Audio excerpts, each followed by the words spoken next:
Okay, so today is January 20th, 2023, training for marathon.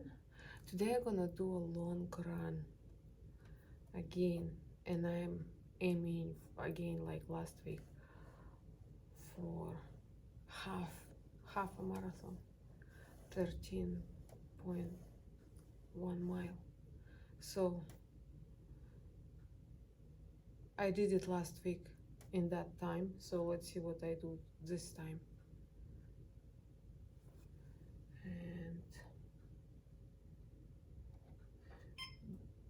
I'm going ahead than the program says to me, both Nike. In Nike, I supposed to only run 8 miles today.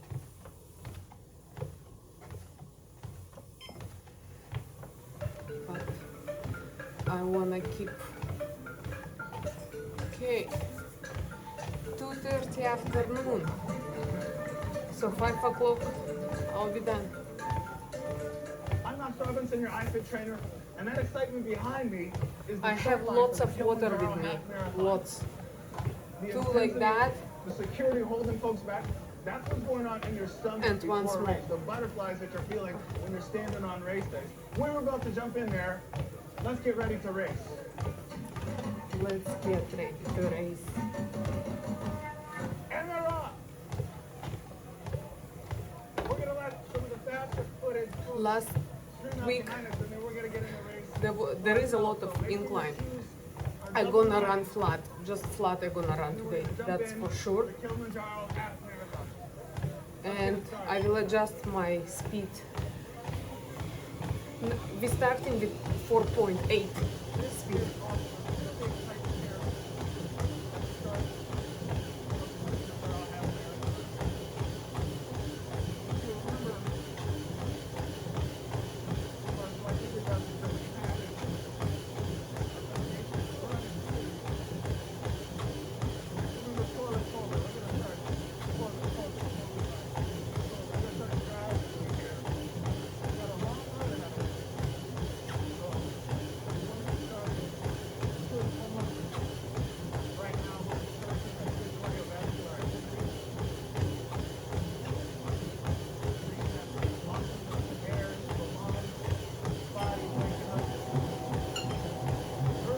Flat.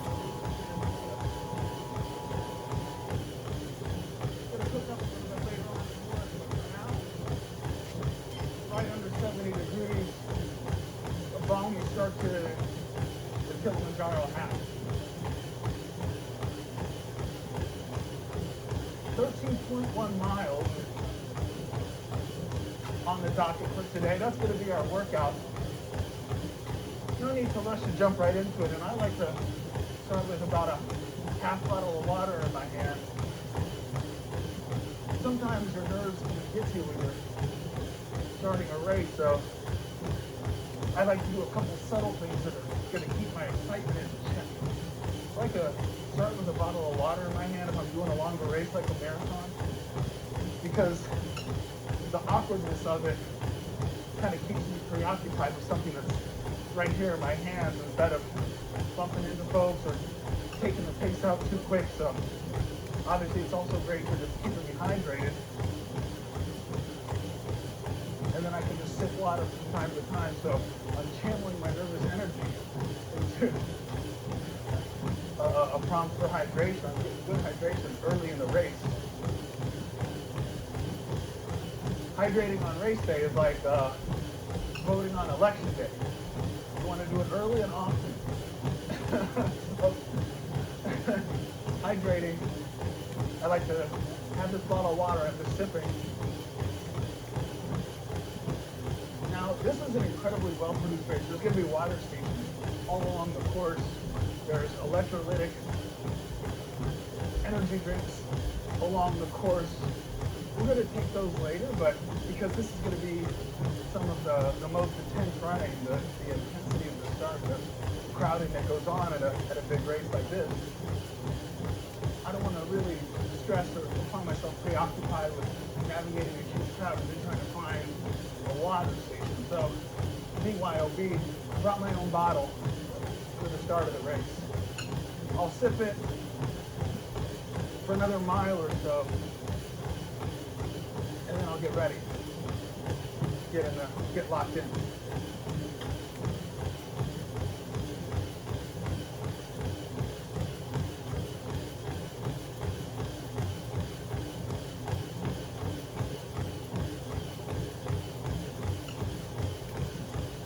It's amazing here. We've been here in Tanzania. It's amazing to get that first glimpse of Kilimanjaro. We're not going to the peak, but 5.3 speed. The experience of climbing Kilimanjaro is starting in the tropics and ending up in Antarctica. We're really only a couple hundred miles from the equator here. We're in the northern border of Tanzania. If you remember, on our foundation of running journey together in Kenya, we were just on the other side of the border and had views of Kilimanjaro, the Kenya side. Now we're squarely in Tanzania and getting our first glimpse of that majestic peak. As the sun's hitting it, there's some fresh snows up on the mountain from some thunderstorms earlier in the week down here in the lowlands. Kilimanjaro is definitely showing off this morning. Perfect setting to crack off this half marathon.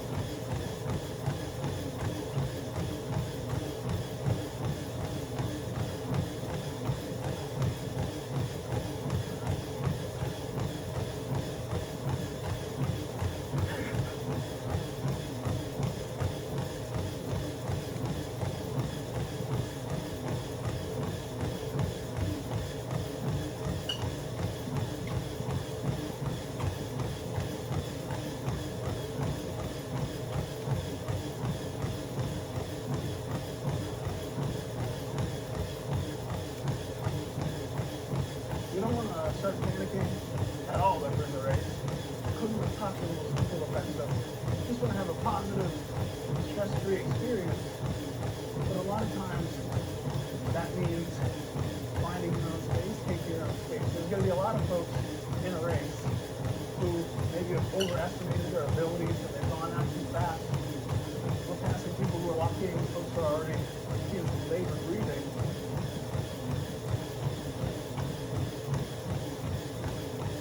So that's great. The great thing about race day is everybody's on their own journey. That's awesome. We're on our own journey. So we need to have our own little protective bubble around us where we can settle into the zone we feel good about.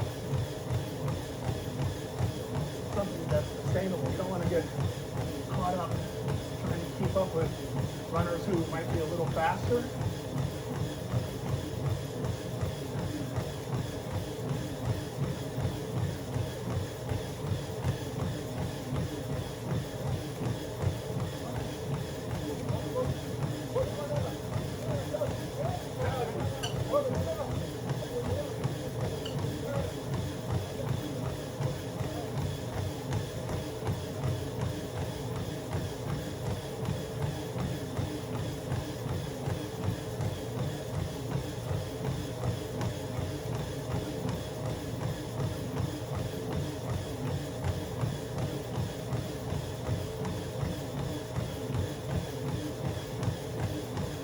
Balance like everything else. You don't want to expend too much energy. You don't want to waste energy, but for the long road ahead, you don't want to waste too much energy ducking and dodging and moving around people. You don't want to stress it, but you just want to take that quiet confidence a lot of times that we talk about and make sure that you find a space instead of worrying about the people. Look over my shoulder. Find a little space for yourself. Just find a little pocket that you can run in for a couple minutes. Let me show you what I mean. You come up and find this pocket. Check this out. See how the race just opened up for us, and now all of a sudden we have our little bubble right here. There's still someone walking, but we go around with quiet confidence. We don't need to surf past. We don't need to have sharp elbows out here. We're just finding our little pockets. We don't really worry about the people. We're looking for pockets. We're not stressing the people. We're looking for pockets.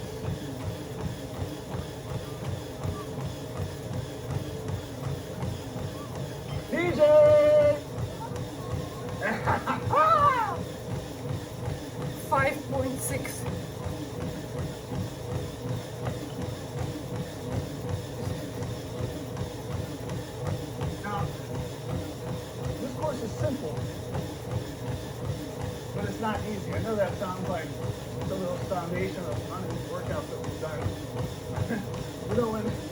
when Knox Robinson says something simple, that means it's not easy. This race isn't exactly a hairpin out and back, but we're going to go uphill, turn a couple corners, and then we come back into town. What that means is a handful of things. It's not super technical. We're not going to get lost. We're going to follow the race course as it's marked out. We're not going to have to spend a lot of energy navigating turns. I gave you the good news up front. The less than good news is that we got a few miles running uphill straight. Been scouting this course all week, and first time I went out on some of these roads, my legs were feeling it, because these aren't just kind of the little rolling hills that I'm used to training on. These are, this is one big one. So I talked about finding those pockets already where 10 minutes into the race, settled into a nice steady effort. You see these pockets emerging, and the race is already starting to spin out, right? So, yeah, a few minutes ago we were ducking and dodging some people. But even at this zone right here, we're starting to find our pace, finding our rhythm. And these are folks who, maybe a couple of folks in the race have Juna Konda's words in their ears already. The will to win, nothing without the will to prepare. You can already tell these are the folks who are taking Juna Konda's idea, push it forward. You can already kind of tell this is the fitness where some folks have prepared for this race. Half marathon race is, you can walk it out, you can make it, and also some kind of race you can run really fast if you want to. We're going to enjoy this experience. We're going to jog it, but now, 10 minutes in, we're finding our stride, no pun intended.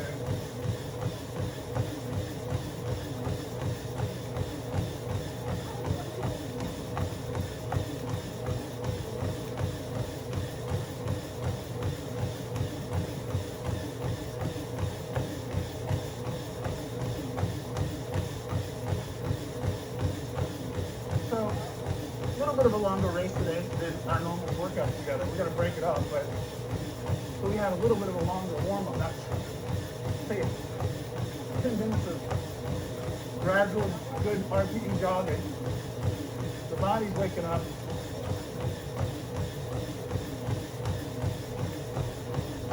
And we're just getting into a full well so far. We're continuing to find pockets just to settle in and get into our pace. Here's the big one right here. This is perfect for us for now. There's so many metaphors that come into play, obviously, not only in a running journey, but also on race day itself. You don't want to, when you really get after it, setting that hot pace, you don't want to get all lost in the sauce and the philosophical absence of the enterprise, but nevertheless, we have time on our hands. We're rocking together. So, we're going to walk the top. So we're finding our stride.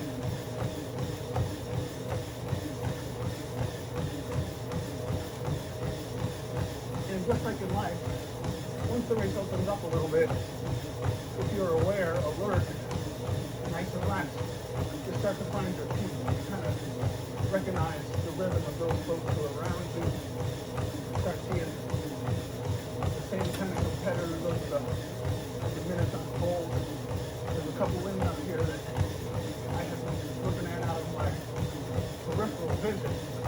I can see that maybe there's 20 people between us, but I can kind of tell by the shoulder rock that we're running at good pace. So again, the time on the clock and the body just warming up, there's no need to stress up and speed up to catch up to someone who's racing maybe at our level.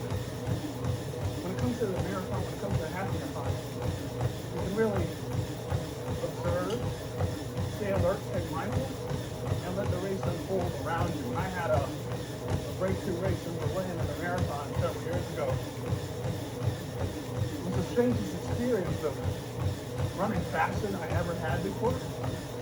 Feeling great, things coming together. And yet, it wasn't a stress or a strain.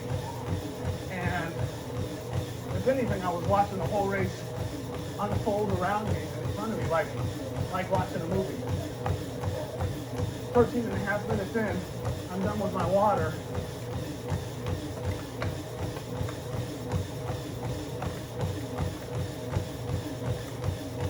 Give that to some folks to recycle. Great recycling effort here in Tanzania. Sunday morning you can hear the church resonating, vibrating with those early morning fires.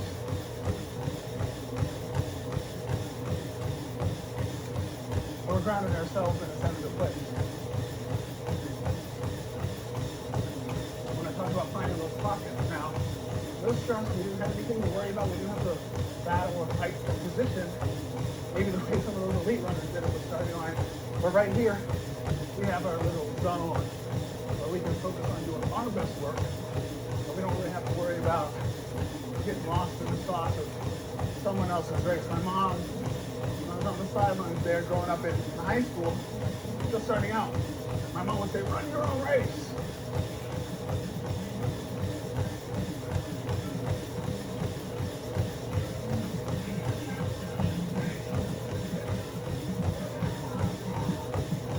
And we're coming up on our first water station. Look at this.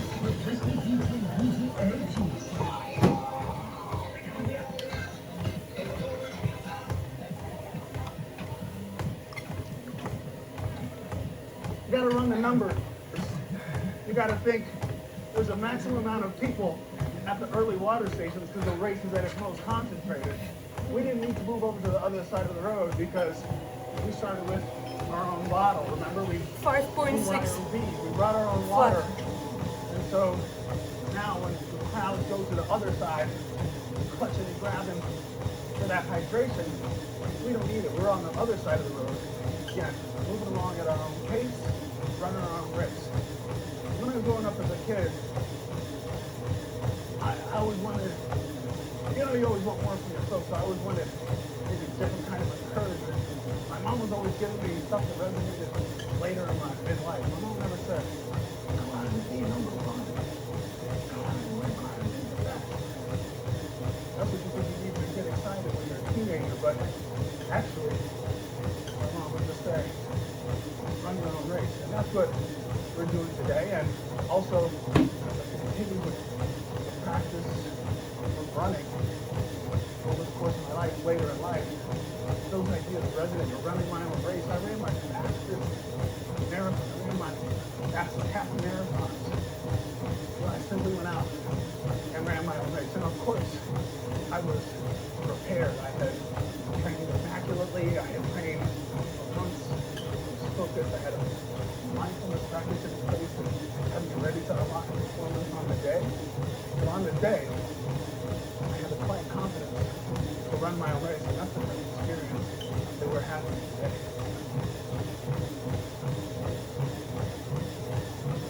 On a spiritual level, I don't want to get too spiritual, but on a spiritual level, you're wishing well to everybody in the race. You're wishing the winners well, and you're wishing that, yeah, exactly. Good to see it. I couldn't tell. I thought you were in the youth race. I thought, like, here's this young guy speeding past and trying to make me look bad. You talk about you're 60, 66. Wow, that's inspiring.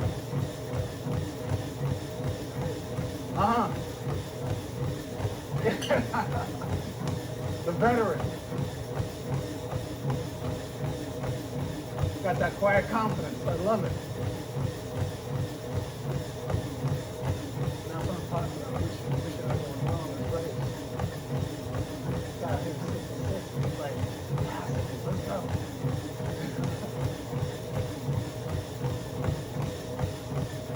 Let's keep up this good effort. Now we prepare for this race. A lot of times, what's great about this active race series is that it comes with a culmination of a journey we put on together. So hopefully we're able to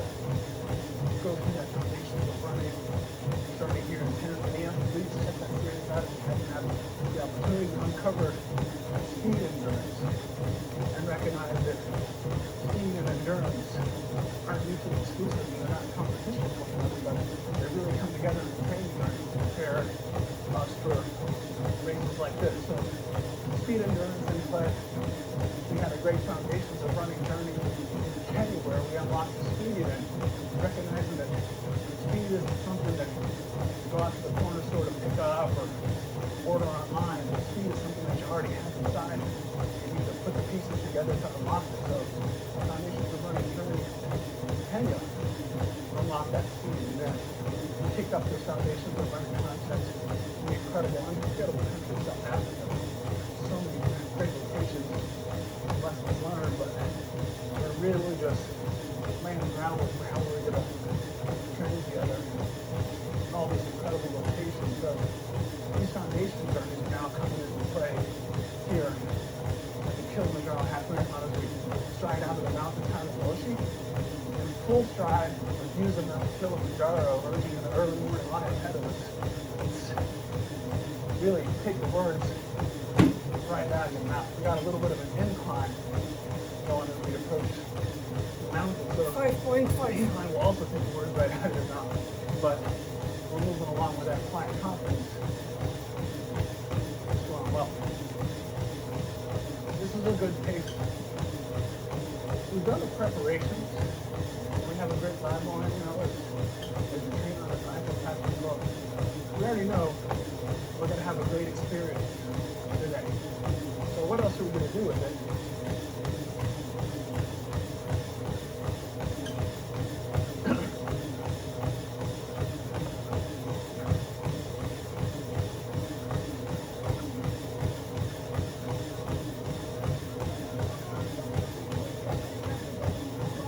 DJ!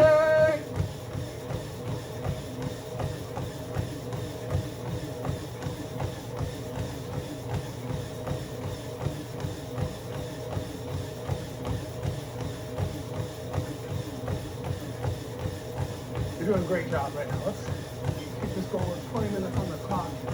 5.6. Still a little bit still a little bit of bobbing and weaving going on here, but this is great job. So all of our workouts at iFit are based on RPE, rate of perceived effort. And on race day, here at the Kilimanjaro Half Marathon, it's no different. So we've warmed up, the crowds and the excitement of the start really contributed to that early pace as we started to get going. That was a good warm-up. And now we're settled in to that flow. You don't want to necessarily play it too safe. You don't use your iFit trainer sometimes. I gotta be honest with you. I'm not gonna sugarcoat it. When it comes to race day, you don't necessarily want to start too casually, too relaxed. Everyone wants to tell you start relaxing and speed up at the end. Right? I tell you on some journeys, my dad called the thing something for the fans and the stands. You gotta have something for the fans and the stands. But also, you gotta go into the race with some intent and some intensity. So, okay. Let's just find some pockets.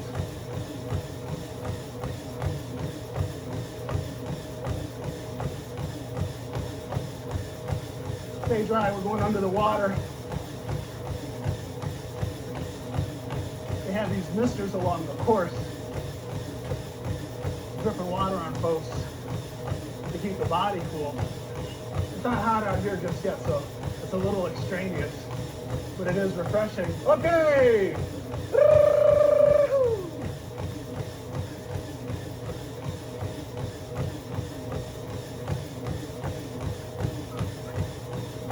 Right now we have this good pocket. And as I was saying, RPE stands for rate of perceived exertion. Now, we could just make it on through and shuffle our way through this race. That's an awesome experience here out in Tanzania, being able to see local culture, running culture, everybody united in celebration for the journey on the day. But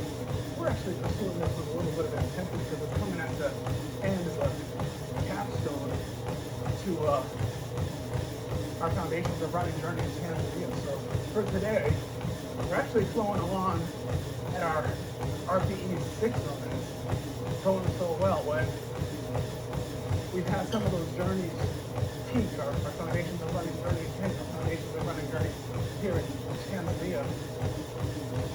We talked about that pace. It feels like it can go on forever.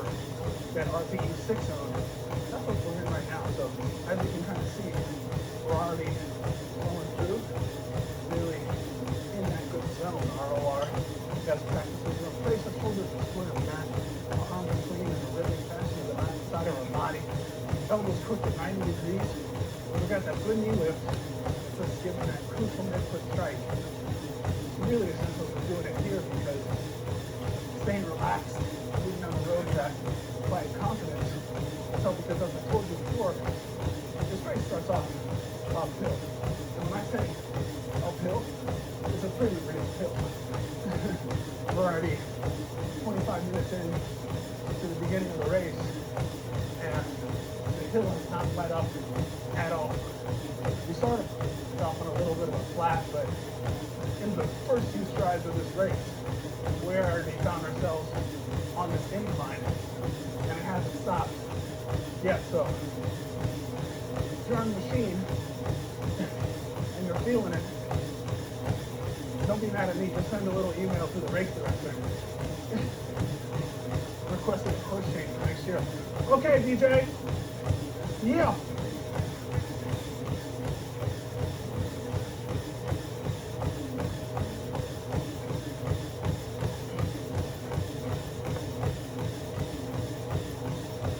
Let's land another pocket.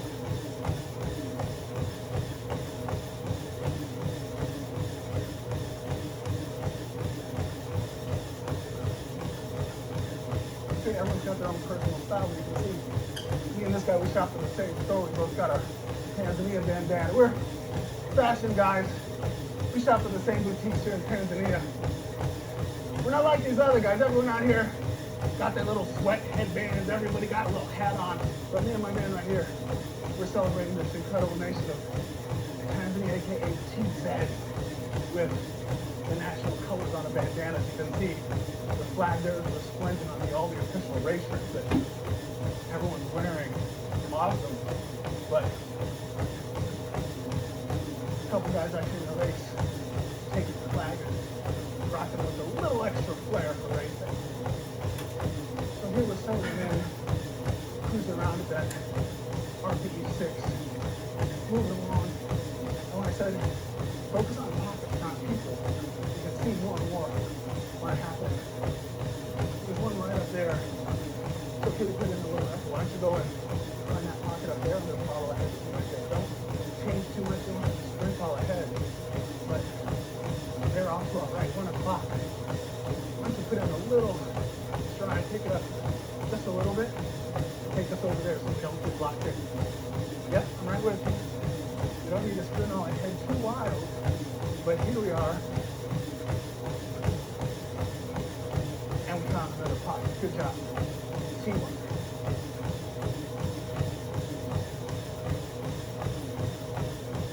28 minutes in, and this is exactly what I was talking about 10, 12, 13 minutes ago. I said you can kind of look up the road and start finding the people that they're folks that maybe a little ahead of you, but you recognize them as running your same pace, just like their life might meet somebody who is a little ahead of you down the road, but you still feel supportive, kinship, some sort of companionship. Something happens in the race. So look out ahead, you start to sense someone who you're just someone running along at your pace. Now, 15 minutes later, it didn't change anything, but the race evened out, brought us closer together. This is exactly what I'm talking about. I saw this one right here with a stick cap. Water and just stay hydrated. She has experience, right? She started with her own bottle of water. The way that we started with our own bottle of water. She was along her pace. She stayed hydrated. She's not worried about this on the race, but she's full of her own water. And here we are, coming 30 minutes into the race. I'm going to start describing this woman that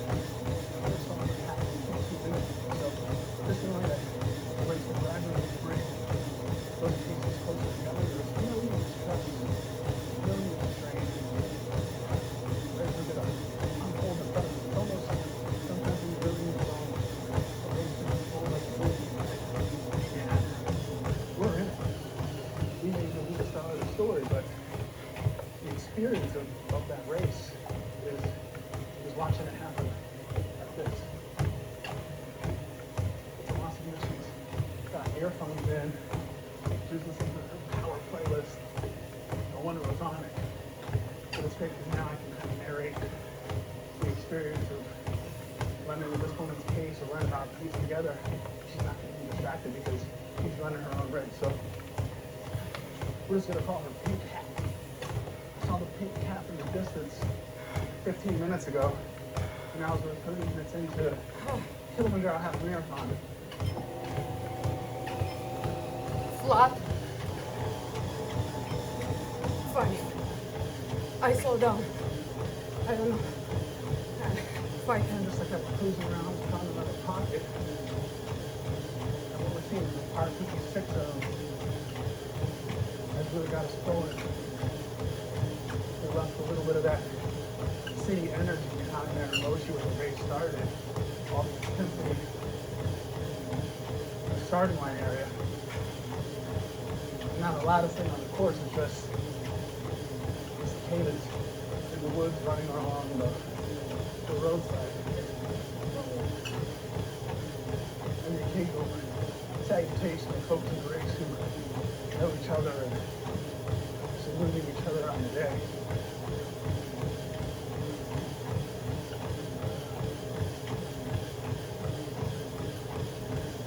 Finding pockets.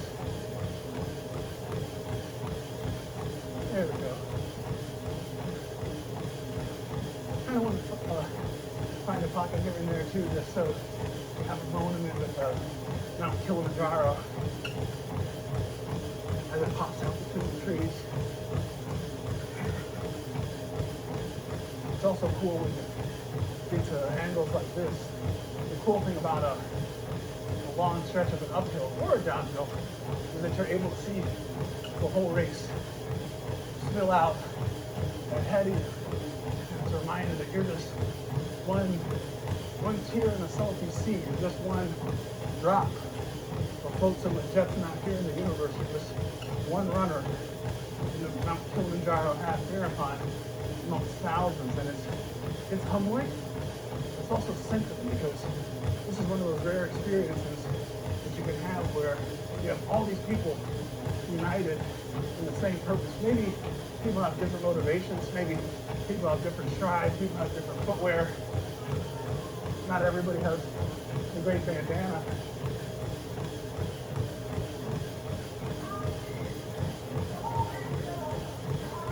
Let's stay away from the water. Watch this. Look at all that water down there.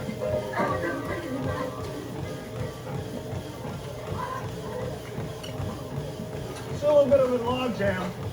We'll stay out of it for now. We'll go to the next one. Great job. One of my favorite parts about racing, whether I'm here at the Mount Kilimanjaro Half,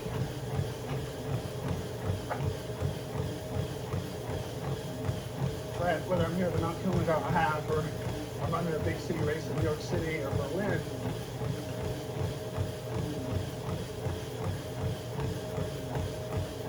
and here we're coming up on the 5-kilometer mark. They're spraying it on the ground, and this is where markers. We're going on time. We're not going on miles or kilometers. We're running on time. We have another 34 minutes in. Great pace here at RP6. We're going to keep this going. You're doing great. We'll continue to unlock some of these half marathon practices over the course of the race. But right now, we successfully navigated that start. We channel that excitement. Now we're focused on our own race. We're finding pockets just to keep us safe and secure and focused on our own race. Good job.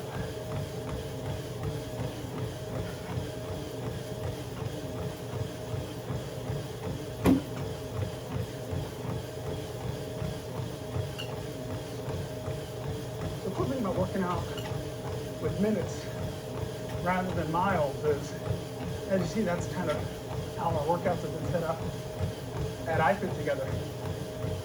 It's not about the distance and how far you go. It can be for you personally, but for us to kind of connect, it's great just to connect for that time that you step out and set aside and dedicate it in pursuit of your running goals and your pursuit of personal excellence. So too with the race. You get to the point in your training where you're thinking about how long you're going to be out there, and your training begins to revolve around the duration of the exercise. Think about how long you're going to be out there for the race. You need detail around that. The body doesn't really know this mile or that. The body doesn't know miles versus kilometers. How could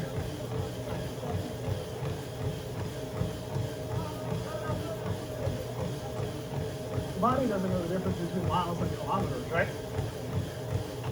The body doesn't really know if it's speaking French or Spanish or Japanese or Polish or Swahili or Zulu. So we're really just focused on the clock retirement experience. It's going well. Let's keep it going. So much more to unlock for the rest of this race, but we're going to get it going now. Just this quite confident run down the road here at the Mount Kilimanjaro.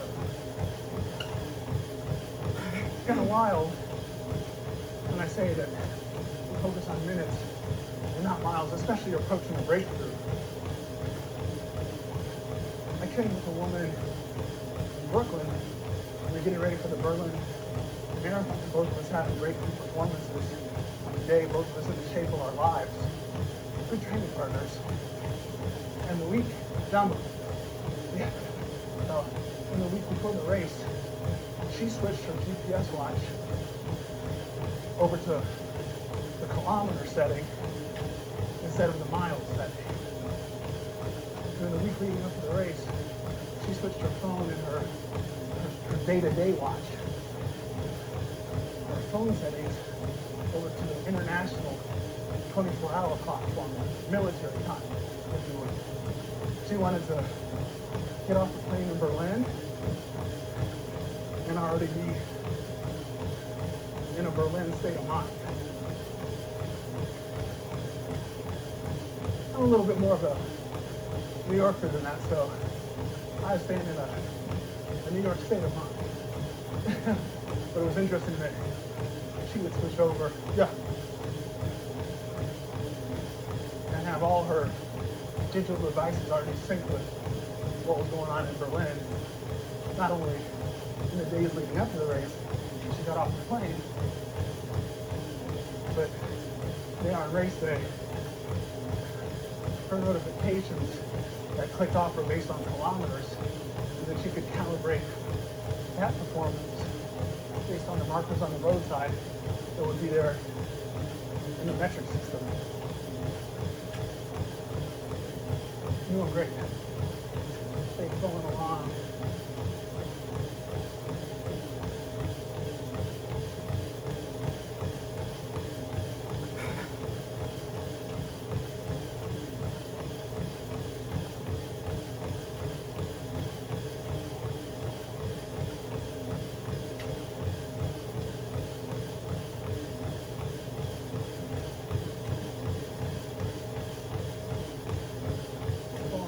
Mark 26 here for this race day experience.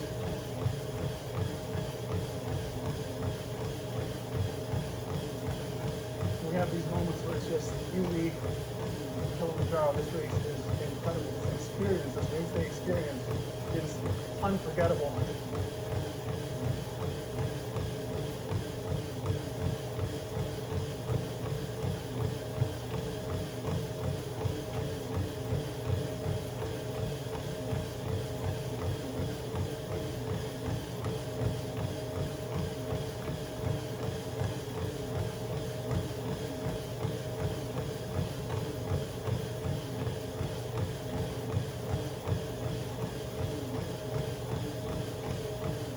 Even though we're not going all the way up to the 19,000 feet above sea level at the top of Kilimanjaro, you can't really feel the temperature change with the elevation. I guess the cool thing about this race, no pun intended, is that even though the temperature on race day is going to increase as the day goes on, we're going to get a little bit of elevation gain from this unending uphill that we're powering through. So whereas 41 minutes into the race, you might expect the mercury to already have ticked up several degrees down there in town at the race start.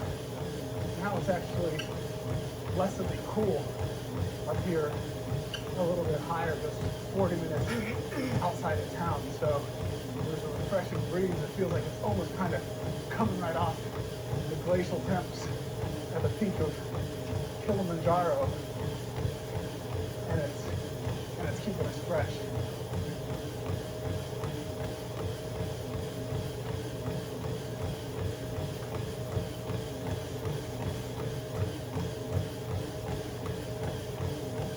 See a view that I'm missing, tap me on the shoulder because I don't want to miss a single one. I had that experience when I was having this breakthrough race. I'm glad we have this time to talk about it because I haven't been able to always unpack it since I had this race. Sometimes we say these races are personal, they really are. And you go home and you're back to your family and just going right back into it. Let's find these bubbles, find these pockets. Great job. Here's a good one right here.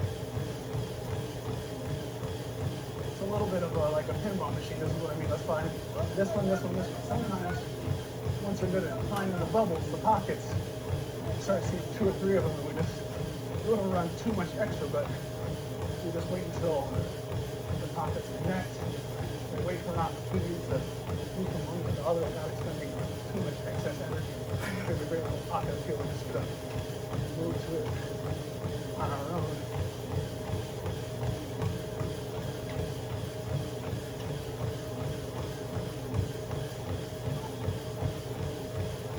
So it's interesting wanting to soak in every possible view and every possible opportunity of Kilimanjaro.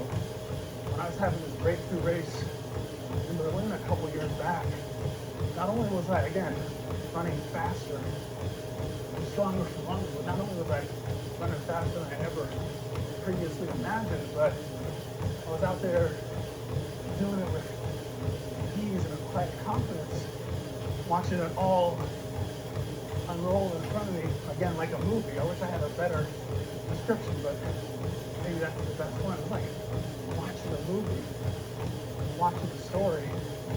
I was a character, but it was just happening. I was just in the experience rather than making it happen on my own. In the same sense, I was in the race, and I wanted to hold on to every moment. Sometimes you're in a tough race or having a breakthrough race, and you're like, I can't wait for this to end. But in that race there in Berlin, I was holding on to every moment because I wanted to remember it. And that's what it's like running under the auspices, under the aegis of Kilimanjaro, Africa's highest peak and the tallest freestanding mountain in the world. Every time you look at it, you just want to absorb the memory into your brain and take it with you. So this is definitely one of those peak experiences, no pun intended, where you don't want to remember it all. And I'm definitely going to remember this little downhill. We worked so hard for the first 44 minutes of the race, and only now we've left a little bit of a descent. So the downhill is an opportunity for us just to shake off any of that tension that might have accumulated in the upper body, shake out those legs. And you can see this is where I meant to say the course was simple but not easy. Had a little bit of that intensity, that steady, focused climb at the beginning, and now it's a couple turns, and it's just that simple. Turn, turn, and then open up that stride, and we're going to come back into town. But more about that later. We're going to stay in this moment. And although it's early going here, as we move into minute 45, Fans in the stand. Gotta give them something for the fans in the stand.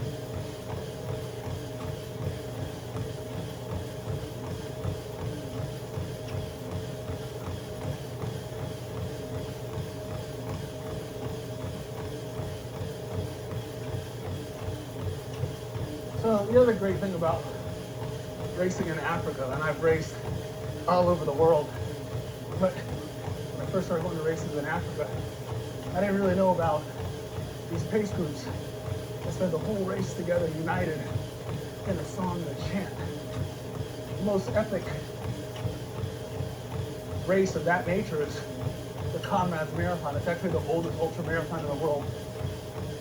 It's held every June in Durban, South Africa. If you remember, our foundations are running Journey in South Africa. We finished right there in the stadium in one of our workouts. Finished the journey right there. Told you a bunch of stories. Check out that journey if you haven't already.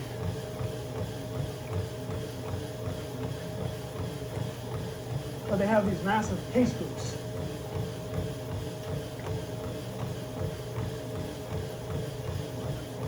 In the Comrades Marathon, they have these massive pace groups. They're called buses. And they're led by bus drivers, bus captains. They just go along with the sound. I hear one behind us. We'll see if it catches up to us.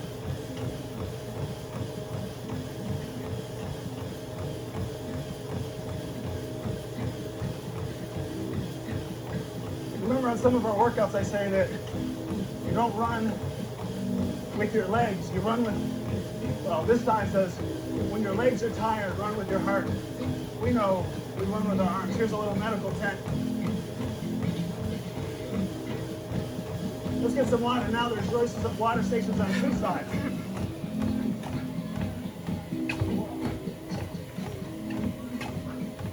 Okay, take your time, don't rush it. It's okay to take time out in a race to make sure that you're getting the hydration you need. You don't want the water to splash all over and you don't get anything, so. Let's keep going. You feeling like you're hot? You go through the water, I'll stay dry. Ready? 1, 2, 3.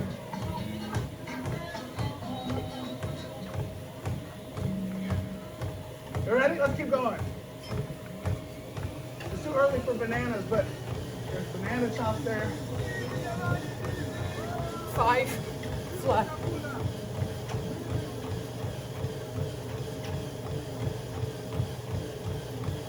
So we've been training together for a while, you know. I love the stories, I love the random data, I love the stats that come out.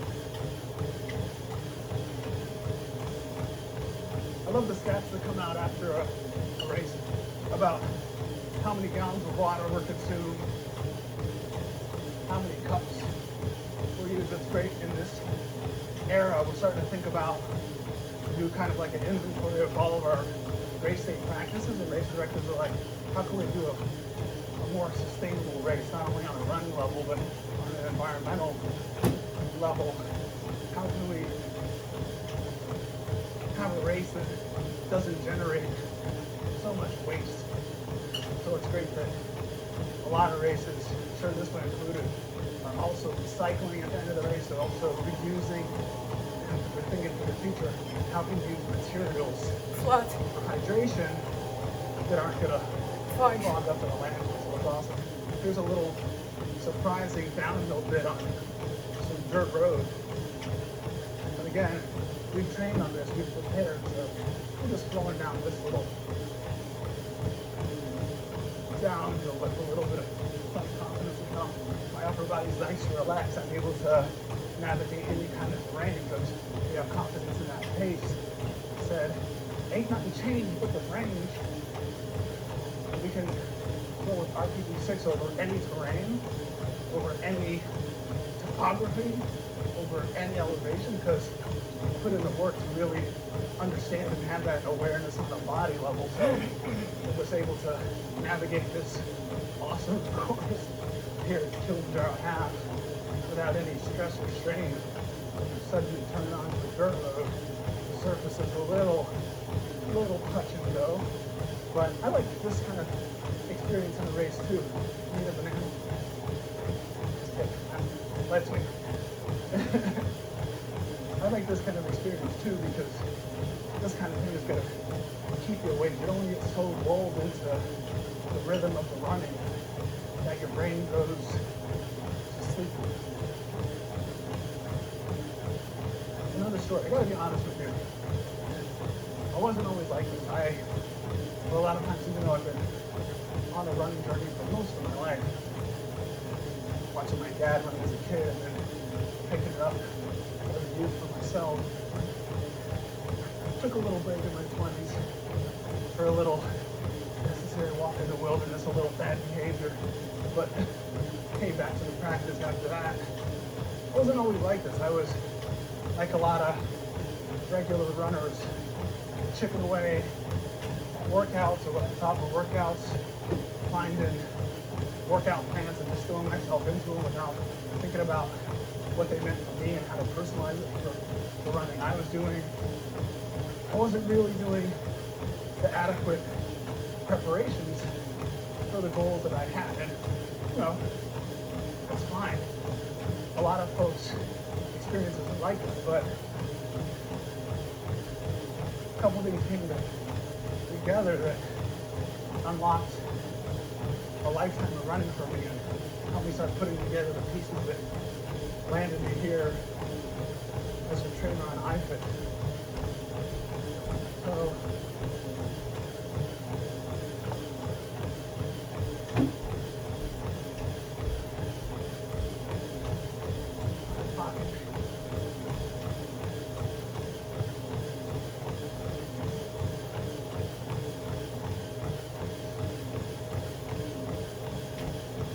you'll find a pocket because you can already see a little bit of race day carnage. A bunch of folks walking here.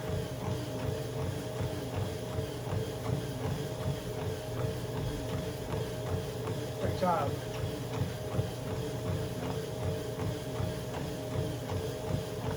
Gave this softer road surfaces a little bit of a turn for folks. We're still following along. Our Kungama Topicus, our RP6. It's going well.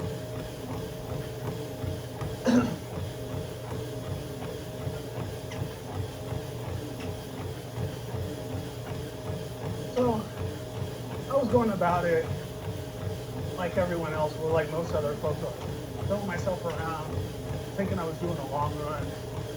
Maybe it wasn't really long enough for my goals, my peaks that I had there in my imagination.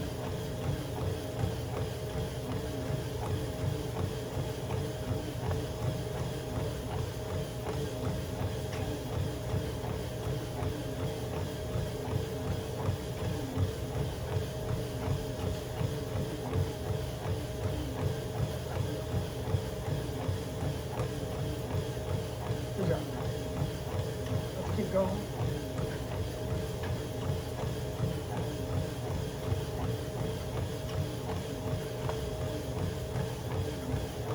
So, when I was running, and I read about elite performances, you always learn from someone in the back of the pack and someone in the front of the pack has something to teach. Early on, I was really focused on those learnings from elite athletes.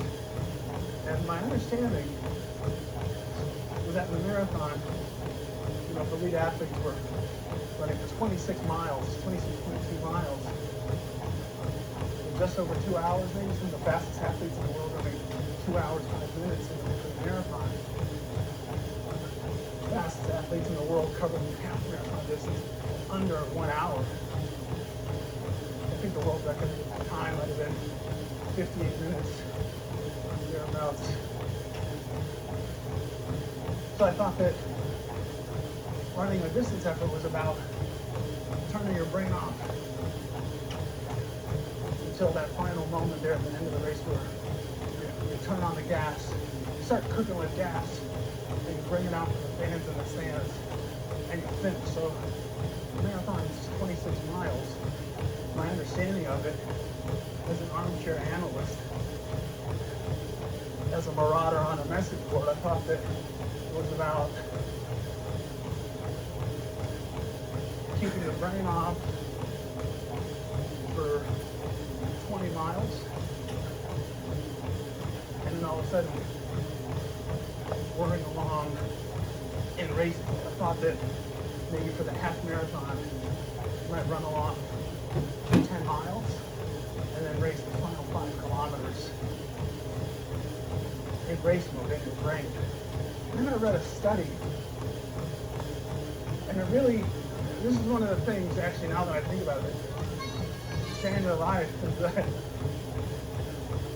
they did a study of elite athletes, and apparently elite athletes are show a high degree of mental awareness over the course of the effort. It's not that they turn their brains off, it's that they're actually really plugged in. It's that these athletes are running times that are going to boggle our minds, but rather than being asleep at the wheel, so to speak, they're actually really keyed into the moment. They're really grounded in the moment. Reading that study made me think. I've been doing it, not wrong, but I had maybe formed an incorrect conclusion. It's not so much that we just have to put our head down and run this race like this the whole way looking at the ground, but that we're supposed to be looking up occasionally, finding those inspiring views of Kilimanjaro. We're supposed to be alert when the road surface changes and we're running over some dirt where before we were on pavement. It's good that we like this undulating terrain because it's keeping us awake, it's keeping us aware. Like I said, on race day, we do things a little bit differently. Check out this awesome bridge across. It's just so cool.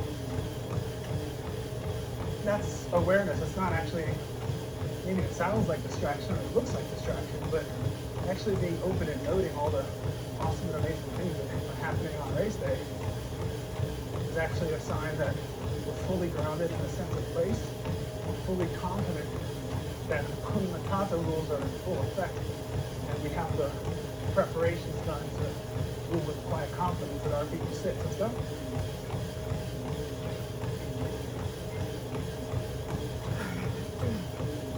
Great job. Good incline. Keep those arms moving because even though we have this incline, our metronome is still ticking. As the arms are moving to the side of the body that's getting us up this hill. Breathing is still relaxed. It's not anything that you got to get all tense about. When you get tense in your upper body, you're constricting the breathing cage. Actually, when you have that body nice and relaxed on a climb, that's going to help your arms swing even more. Get that oxygen in. Just stay alert and aware. So let's stay alert and aware. And continue to move along and run around those.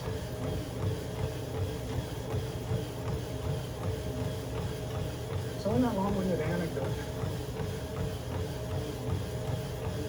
I realized this is one of the things that changed my own running journey.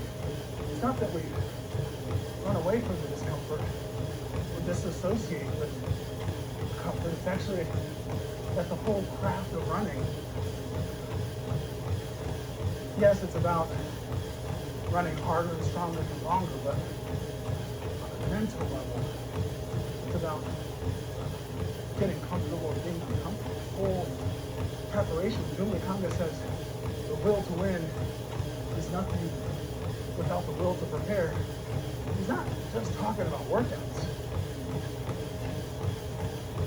He couldn't possibly just win the New York City Marathon just because he had better workouts. It's about the mental preparation. That's, when I talk about the will to prepare, it's the full portfolio of preparations that make physical body. Let's go.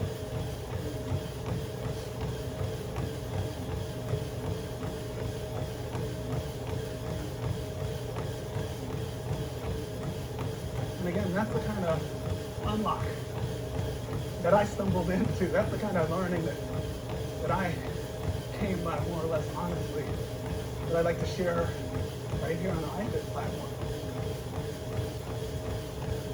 It's that we can prepare for these races, we can prepare for these hills, we can prepare for our footing to be uneasy.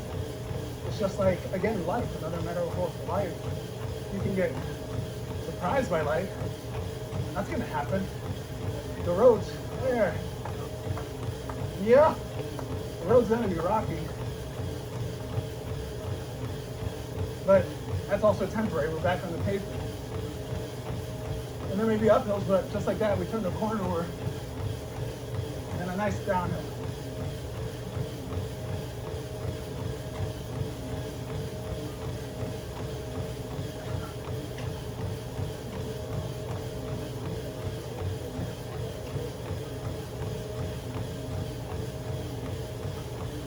Yes, that's great. Got a nice little pocket here.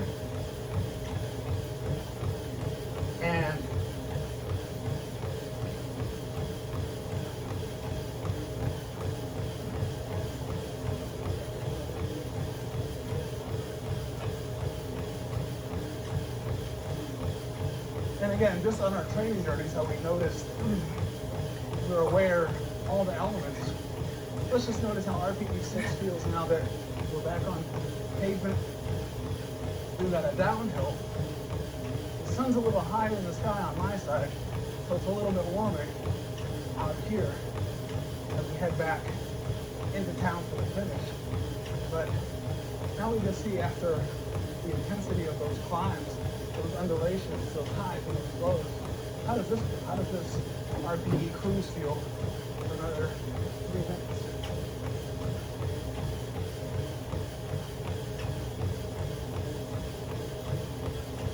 Good job.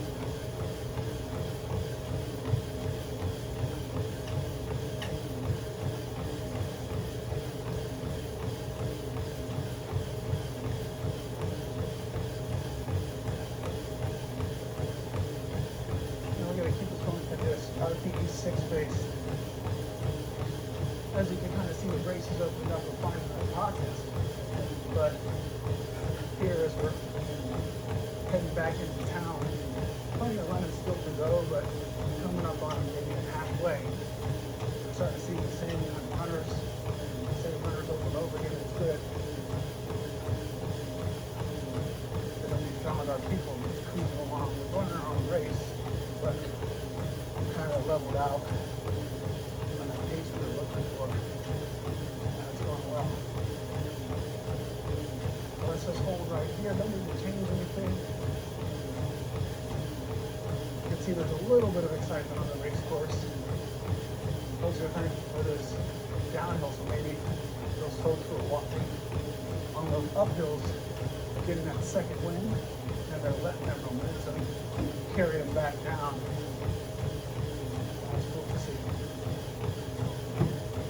Hey!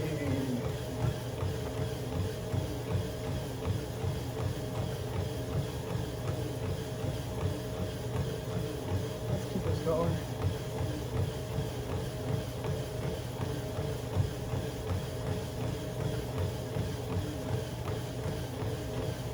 Don't forget to take a selfie.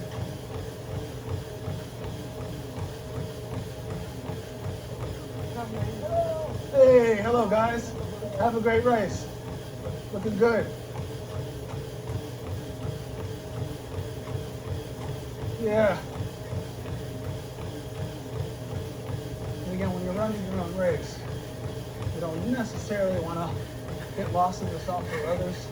A bunch of folks are passing us right now with this downhill, but you don't need to jump into those slipstreams because we're doing our own thing. We know that we have the preparations in place for this RPE6 to carry us over the finish line. A lot of folks look like fresh legs right now.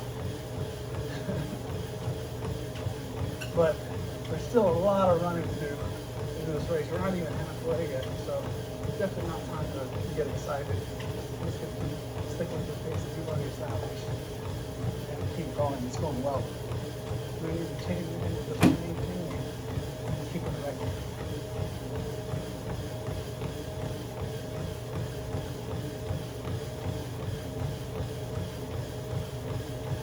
Now is always a good opportunity, not a little, without too much distraction around us. Let's just check in, do a quick body scan, a little body check, see where we're at. Breathing is regular, we're able to, breathing is relaxed, rhythmic, not hyperventilating. Our shoulders are squaring back, arms are swinging in rhythmic fashion at the side of the body, and our arms are cooked at a 90-degree angle. We've been running for some time now, but we still have that good knee lift, and we still have that midfoot strike that we're really looking. So that's just another example of running economy, running efficiency, running efficacy that really unlocks that RPE6 pace that we're looking for. It's these sort of mid-race body scans, checks that are letting us know that our preparations and our best practices are still intact. So shoulders squaring back, arms swinging, moving down the road with ease and quiet confidence. Great job so far.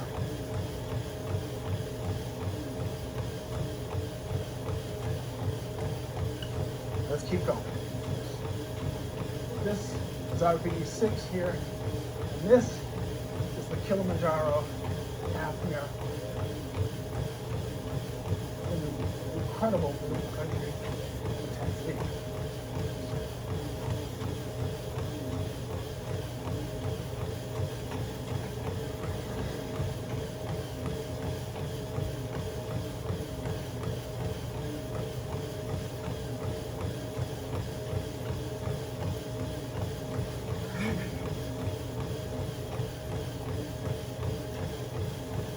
There should be another water station coming up here on our left, so just the way we've done when training together. We're training partners, right? I'm gonna have you take the lead through the water station. I'll follow along, but I want you to see how you navigate it for yourself. Again, don't knock anybody down, don't push anybody out of the way, but when you come up on water, you wanna make eye contact with the person who's handing you the water so you know that they're have your water. I learned that early on as a kid. When you're coming through, you look at the person who's handing you the water so that they know that you're their person. Go through, grab that water, keep it moving. You don't want to stop and stay there because obviously there's thousands of people behind you. I was telling you about the experience of a pace group in South Africa called a bus. Something similar coming up right now. We're going to jump in with them for the experience. Ready?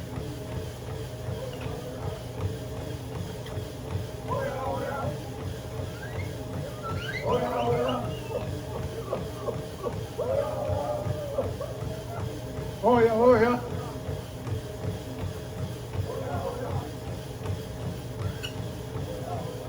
Get right in there, get right in there. You go in with them. You can stay in there a little bit.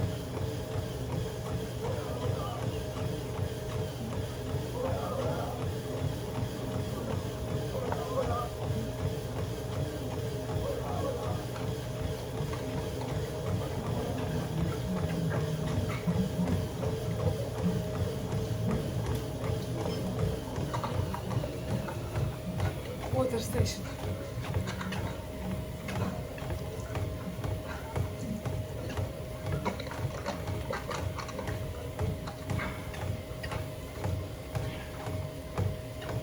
Great job. You didn't get lost in the sauce. You were able to hydrate. That was awesome.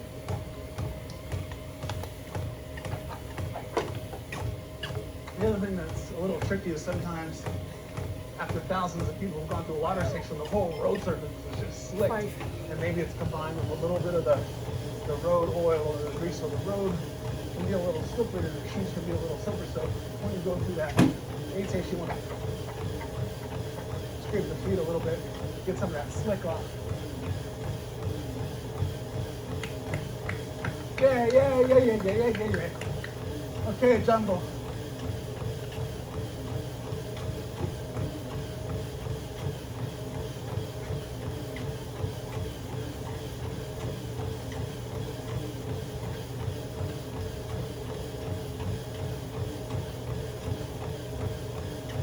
Great job. Even in a race, even a water station is something that you pursue mindfully now. Running a water station would be such a great break in the action.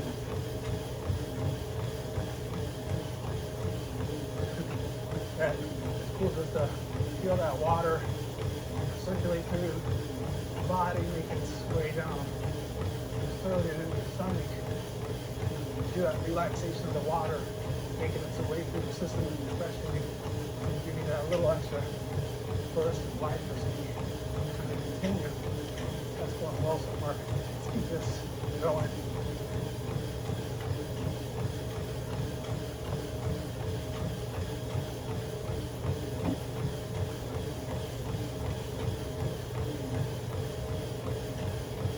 We gotta keep this going.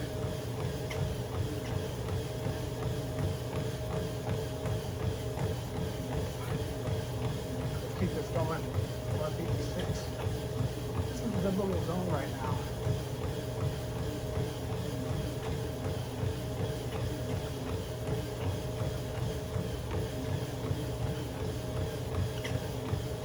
Yeah, this is so good for the legs. This little gentle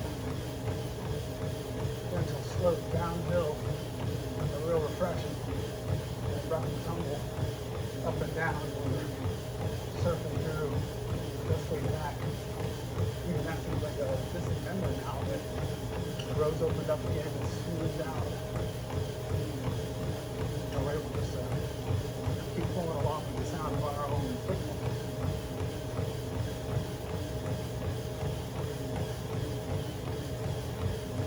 RP6.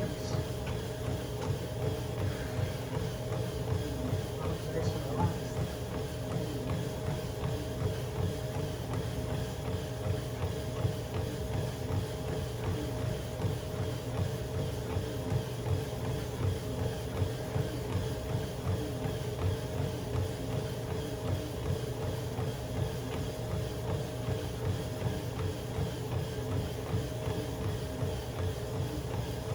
Good job. This is RV6.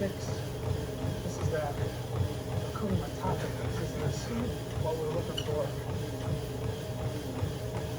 We've played the zone. Some running that was much slower than this. We did a little bit of running that was faster, but a lot of it was really about cultivating this zone right here, this unlock of what it means to run faster and stronger for longer. I wouldn't think you'd be able to do it like this, but it's happened. Let's hold this for another 90 seconds. Soak it all in. Remember all these moments. You're Kilimanjaro half. It's an incredible experience that Africa's tallest peak is watching over us this entire race, and then the race itself has this incredible tapestry of people and culture and beautiful community. Don't need to change anything. We're just gonna keep this pace going. For this workout, we've done great navigating a changing terrain. On mine, the road surface was a little rough, but we kept going at that RP6. We didn't need to stress and strain. We didn't need to start walking. We just kept on flowing, and that's great. You're also doing very well in your studies of proper hydration during the race, so congratulations again for going through that water station in that way. This is great.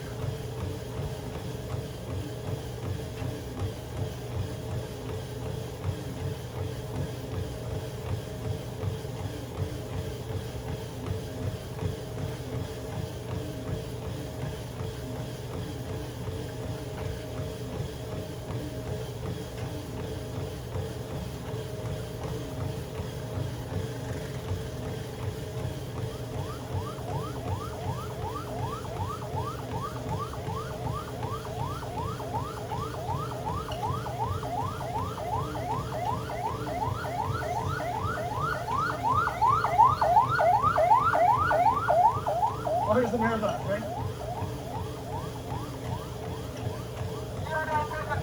This is super exciting.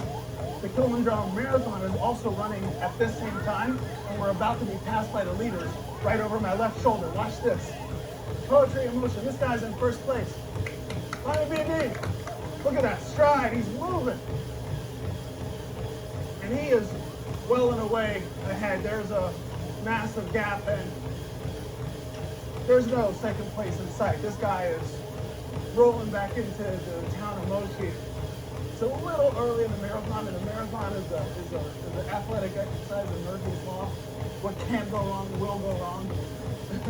Not in a negative way, but it's just a way of saying you never really know what's going to happen. That guy has a huge lead, but he's not across the finish line yet. So he's still got to maintain his Hakuna Matata all the way to the, he's still got to maintain it all the way to the finish line. And that was kind of sensational to see that guy really using that downhill. I mean, the guy's stride was like, it was like, he looked like Neil Armstrong out there. I mean, like, not Neil Armstrong, he's moving a lot faster than Neil Armstrong walking on the moon, but that guy's stride was like 20 feet long. Like Michael Jordan out here, like.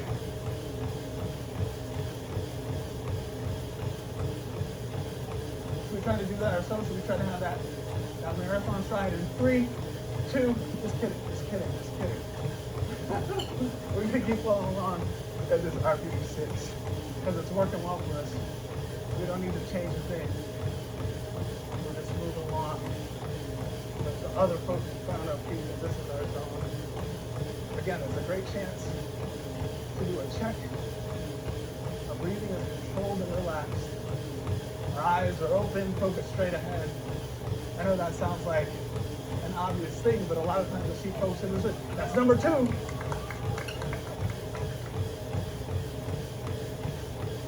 These guys are flying.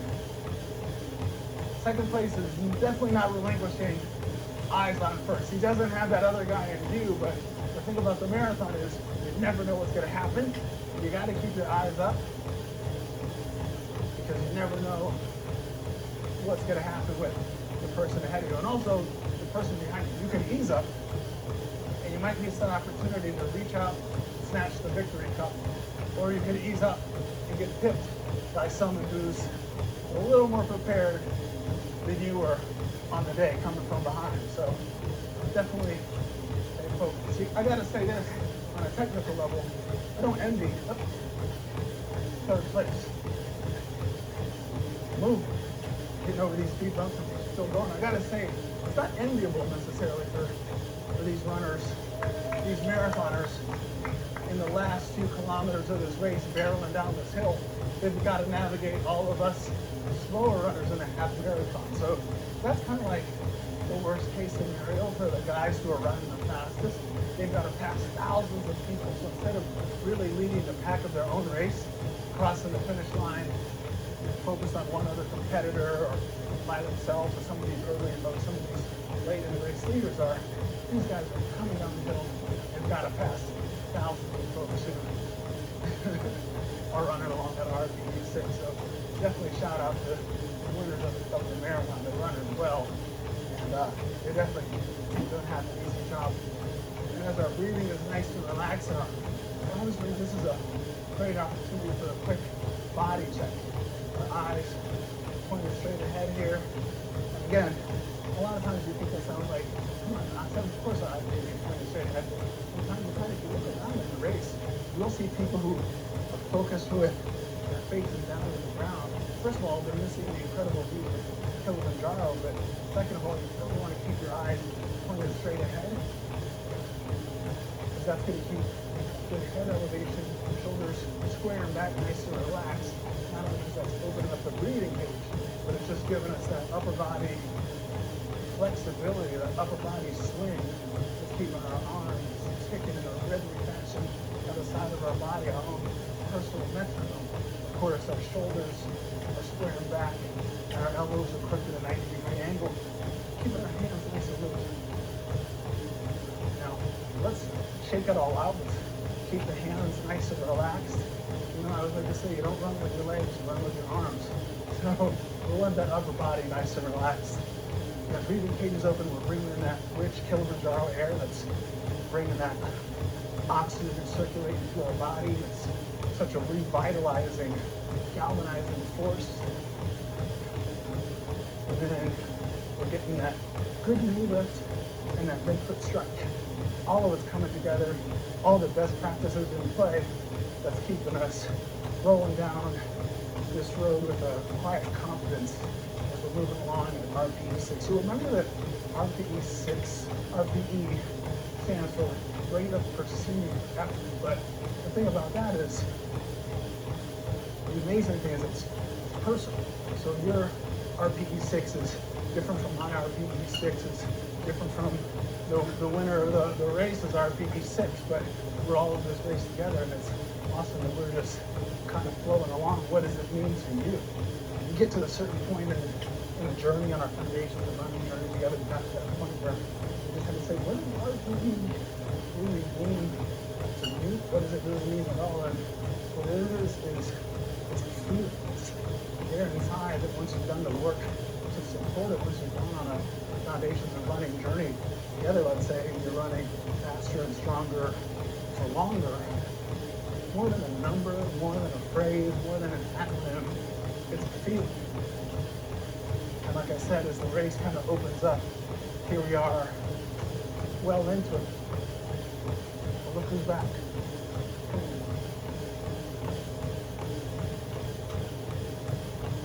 Hey, how's it going? You feeling okay? Yeah. Okay, see? It's our guy from the very beginning of the race. Still looking sharp. Still the two most stylish guys here. You know, there's some faster guys ahead and they're going to get awards for running fast, but we are definitely getting first and second place in the fashion department for the race. We're the two most stylish guys in the Kilimanjaro half marathon. You're doing great, my guy. Let's keep going. I'll see you at the finish line, okay? Keep up. You look great. Fourth place. You see these leaders go by. Maybe we'll just try to pick up a shot. The next leader, fifth place comes by. If you want to just take it up to RPE 10, just for 20 seconds, you'll be able to see what an elite marathoner form looks like. First, up close, you never get that experience. So it's going to be a good chance to see it. You're going to see shoulders swinging back. You're going to see those arms swinging like a metronome on the side of the body, keeping that pace. Quiet confidence is great. See if they're waiting for the finish line, so we all make no way towards the finish line. So let's just keep this going.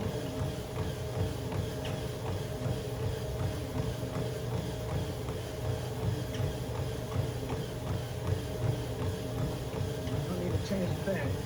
Just really soaking up this incredible energy of this place. Kilimanjaro is over my right shoulder. The sun's getting higher. The thing about Kilimanjaro is it's warm here in the foothills because they're only a couple hundred miles from the equator. We're really in equatorial Africa, and yet we have a peak right here over our left-hand shoulder. Let's see if you can swing around and see it. Watch this. As soon as I'm talking about it, there's Kilimanjaro. There's like snow-capped. It's glacial at the top of the mountain. Ahoo! So you can see that view. There's a lot of debate over the name of Kilimanjaro, where it comes from. If it's an early European arriver's misunderstanding of that word in Kiswahili, if it means snow-capped or white-capped, or I was even doing some research. There's even some evidence to suggest that it comes from a phrase, we didn't make it to the top. I didn't want to tell you that at the beginning of the race, because I didn't want to cast a pall over what was really going to be an awesome race day experience, but that was the last one I came up reading. I was with that. Kilimanjaro possibly translate to but we're going to make it myself to its mouth. Well, the cool thing about this is, here we go, watch this, ready? 3, 2, 1. Shoulders squaring back, good deep lift. Look at that rhythm.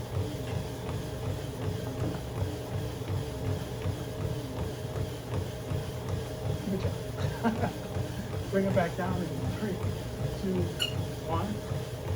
We're showing off a little RPG gates. I know what it is. That's a good job. But it's really a chance to see firsthand. 5th place finish. This one wasn't that different than the leaders one. These are the few minutes to the back. But that was awesome for the opportunity to get that close and see that all those things that we're talking about, that good form, all those best practices, are exactly what's in play with the fastest runners in the race. So it's really great. This is an opportunity. The woods are breaking away now. We'll be able to open up this stretch here. And there's Kilimanjaro. In fact, the other great thing about running here in Tanzania is that it's so close to the equator. So it's warm out here. So you can turn over your shoulder and look at the glacier on top of the mountain in the distance. And then we're breaking a sweat because we're in the equator. I think the first place woman is coming. Oh, here's some more guys coming through. You're going to be able to see. Again, these guys are running together. Watch this. Ready? 3, 2, 1. There's that rhythm. They have the sound of our same track. Good.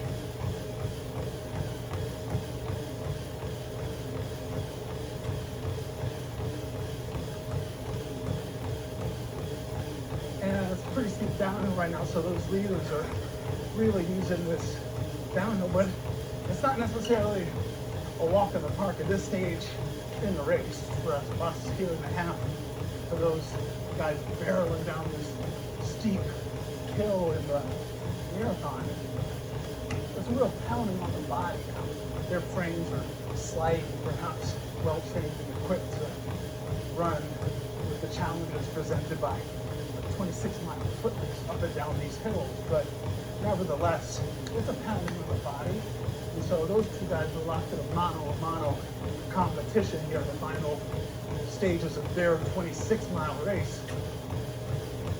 Still, you wouldn't want to be in their shoes, no pun intended. They were really beating it out of each other as they were going down the hills, trying to use that downhill to create a little separation between that 5th and 6th place there.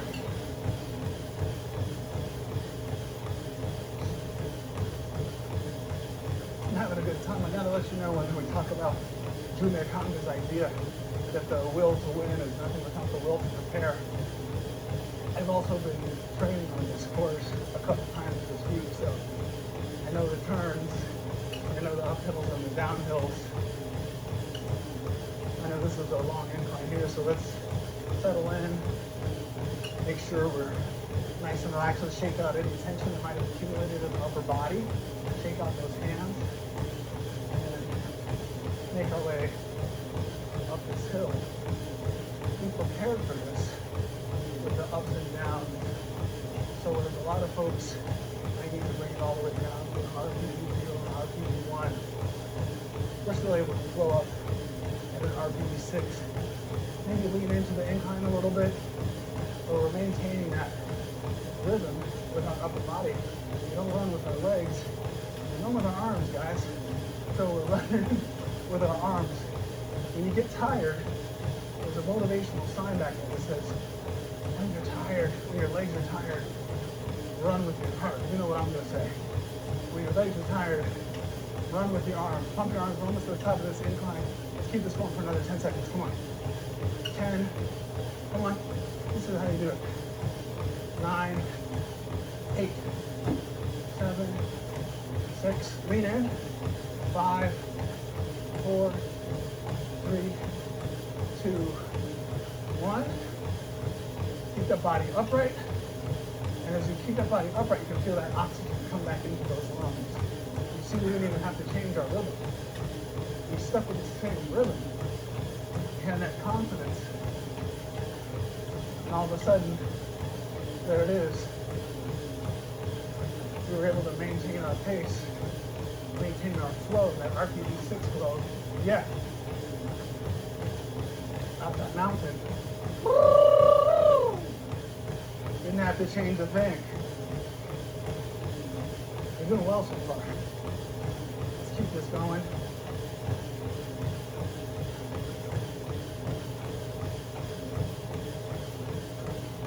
There it is.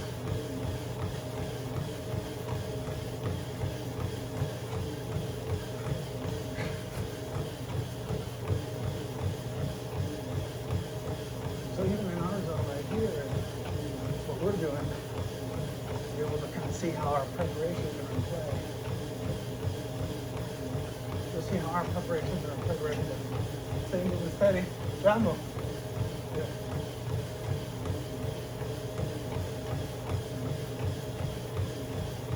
And we're just moving along with this RPE6.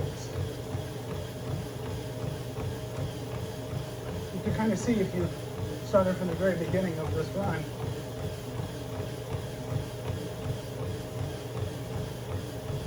We started an early morning light, and there Kilimanjaro is already in full glow, right? When this tropical sun, the equatorial sun, is hitting the mountain pretty hard. It's tough to look at it there. Obviously, I'm sweating down here on the race course, but there's glaciers and fresh snow right up on Kilimanjaro. It's a little farther away than it looks. Actually, if you're trekking Kilimanjaro, they can say if you're walking it, it might take 6 days. Not because it takes that long to get up, but you want to acclimatize. Actually, I was reading the statistic, 50% of hikers, mountaineers who attempt Kilimanjaro fail. So half of the people who try to go up Kilimanjaro fail, not because it's technical. It's actually one of the world's highest peaks, but you don't need technical gear. You can hike up it. You don't need a pickaxe or crampons or ropes and the rest of that kit. You can actually walk up. The real challenge of Kilimanjaro is acclimatizing the body to high altitude, because if the peak is 19,336 feet, the air is pretty rare up there. So you need to have that time to acclimatize. You all right? You're doing a good job out here today. You really need time to acclimatize the body to the pressures or the lack thereof that occur on the body at high altitudes.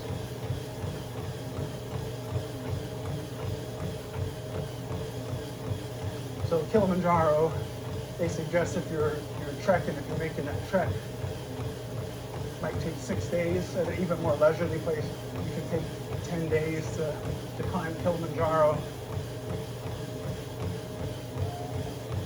The record, though, for someone going up and back, running without equipment, is 9 hours. So it's held by a local Tanzanian legend.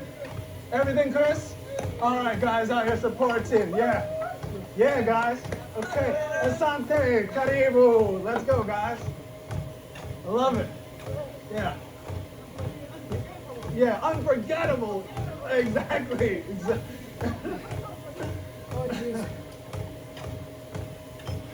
That guy's got something left for the fans in this thing. He's cheering me on. He's definitely got a little energy left. I love it. He said Tanzania is unforgettable. He's telling the truth. But again, it's not about who's the fastest up and down from Kilimanjaro. Other distinctions are the oldest person to climb Kilimanjaro is held by an 89-year-old woman. An 89-year-old woman is the oldest person to climb Kilimanjaro. The youngest person to climb Kilimanjaro was a couple 6 years old, a couple boys and girls at independent attempts climbed to the top of Kilimanjaro, 19,336 feet at age 6. When you do something that early in life, when you have an accomplishment that early in life, you have to think it's all downhill from there. Just kidding, dad joke, get it? It's all downhill from there? Okay, forget I said that. All right, I need a drink this time. I'm a little bit thirsty. Oh, watermelon.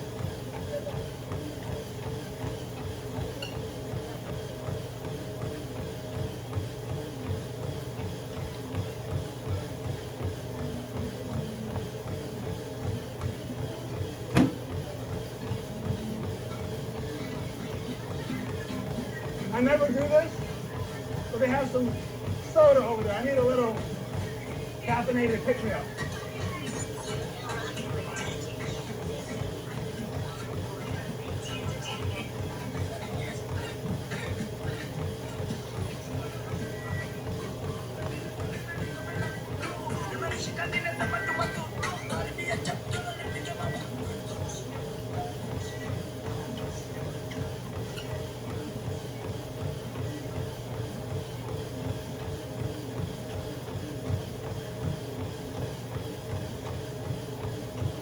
I'm not embarrassed by how good that cola tastes.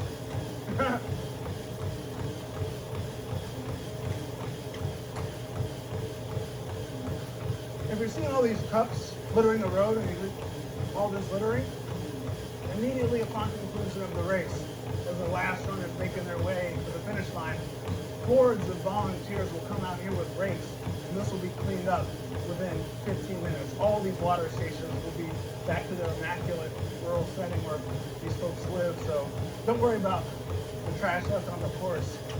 They're going to be picked up in judicious fashion at the conclusion of the race. Okay, brother, Hakuna Matata. All right, just like that, took our little water break, a little bit of a caffeine break.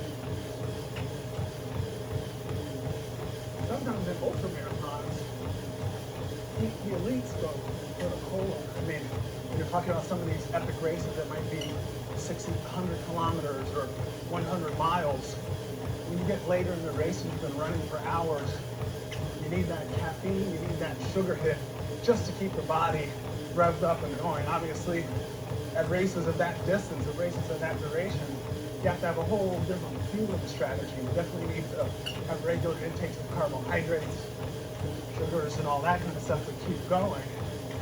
But no matter how technical your nutrition plan can be, a lot of times, whether you're an elite or someone making your way more middle of the pack, you're going to reach for that carbonated cola just to keep going. I'm not too embarrassed to have done that. There's a woman in my running group, Black Roses NYC back in Brooklyn. She runs 100-mile races a couple times a year. And her favorite thing to pack for later in the race, she makes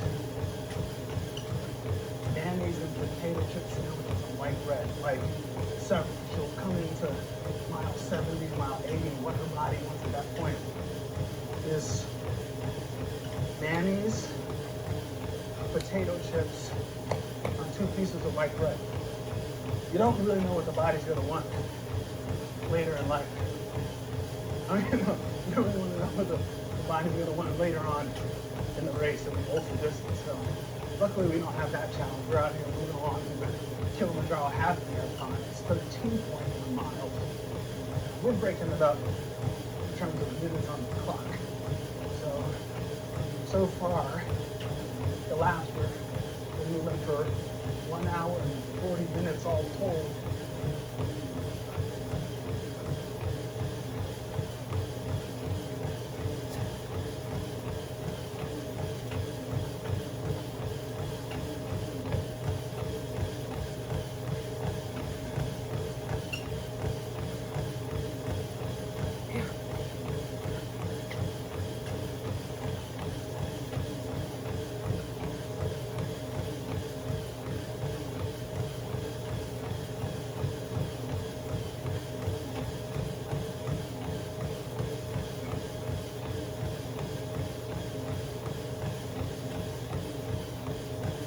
Also, once that sun comes up in a race,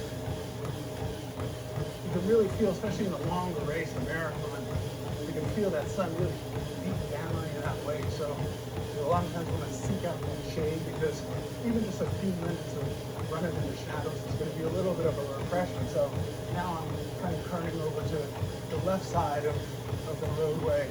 It's a sign that the sun is kind of coming across that way. One of the interesting things about equatorial Africa is that there's only, over the course of the year, 365 days of the year, there's only 60 seconds of difference from the longest to the shortest stage. So when that sun comes up, it's up and it's pretty warm.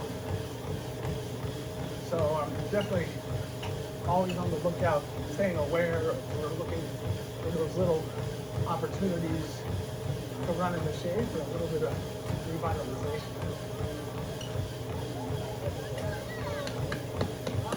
Hey, what's up, guys? How's everybody doing? Y'all good? Thank you for being out here. We're having a great time today. Let's keep it going.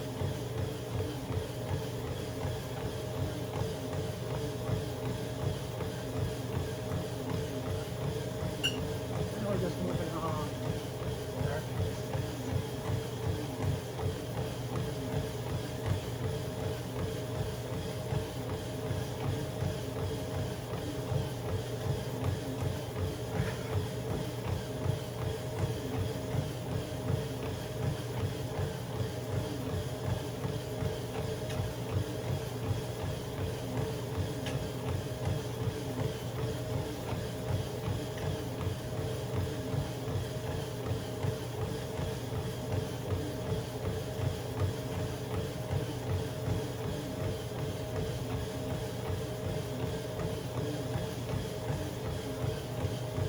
Feeling good, actually. It takes to settle in, and when you've done the work, when you've made the preparations, you can really go with that confidence, that Hakuna Matata energy. Don't worry, be happy.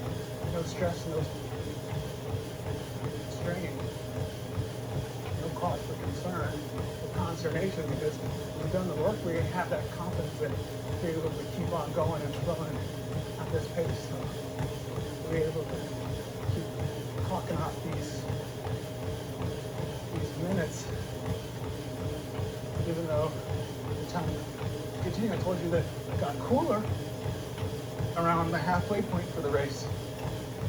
As we got up into that dense wood section, gained a little bit of elevation, so the climb was tough, but the weather was getting cooler.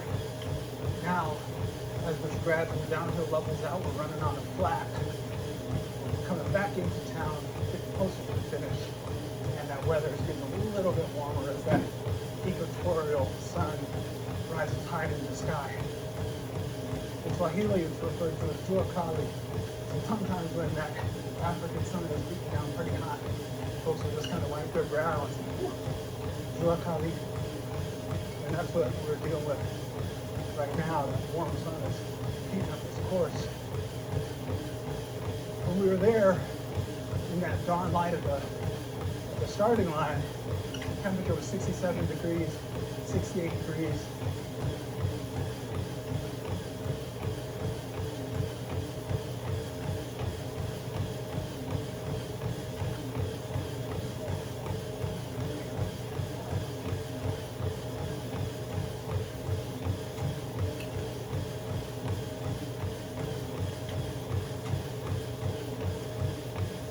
So it's always tricky.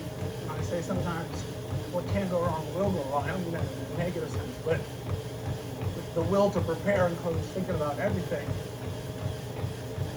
67 degrees might feel like perfect weather at the start of a race, but you got to think ahead to how warm it's going to be later on. That's why it's important to hydrate early.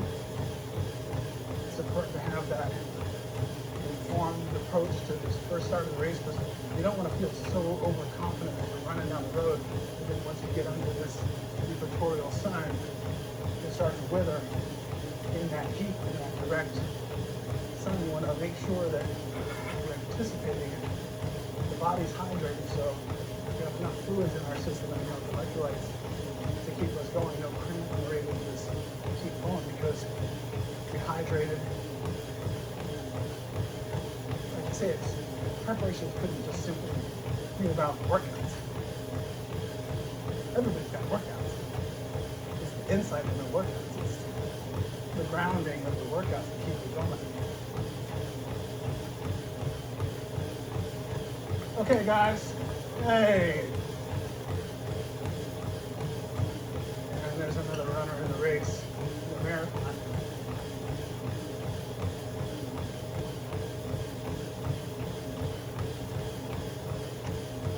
Okay, let's see where we're at. Good job.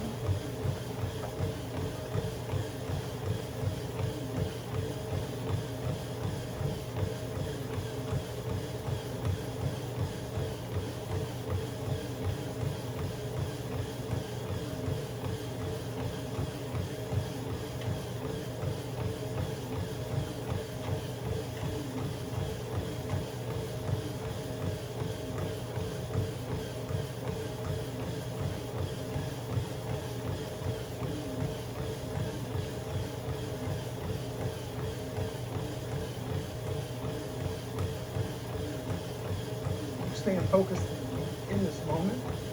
The other thing about running a longer race together in this way that we are, is that it's a great opportunity to really bring that mental aspect into the game. Of course, that mental aspect is crucial at the starting line. You don't want to get it started too fast. You don't want to get overexcited and burn out all your energy in the beginning. It's also crucial to bring that in when it's getting a little more challenging as the race continues. So in a moment like this, totally grounded, totally running with quiet confidence, cool top energy.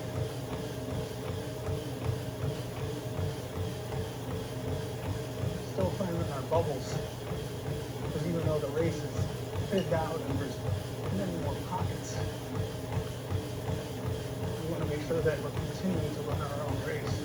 We don't want to really get lulled into anyone else's pace. We don't make it too focused on what anyone else is doing.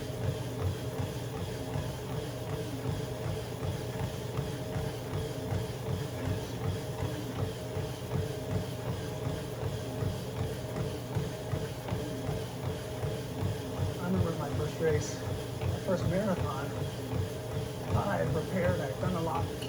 What I thought I checked all the boxes to run a certain time that I thought I was prepared for.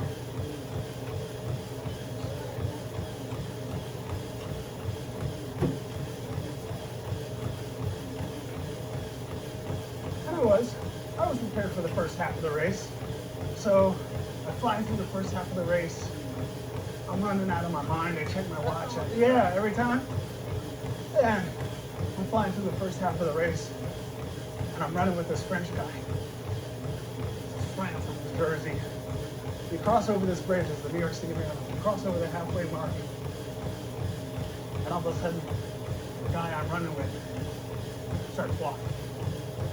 I don't know, mile 14, halfway through the race, the guy starts walking.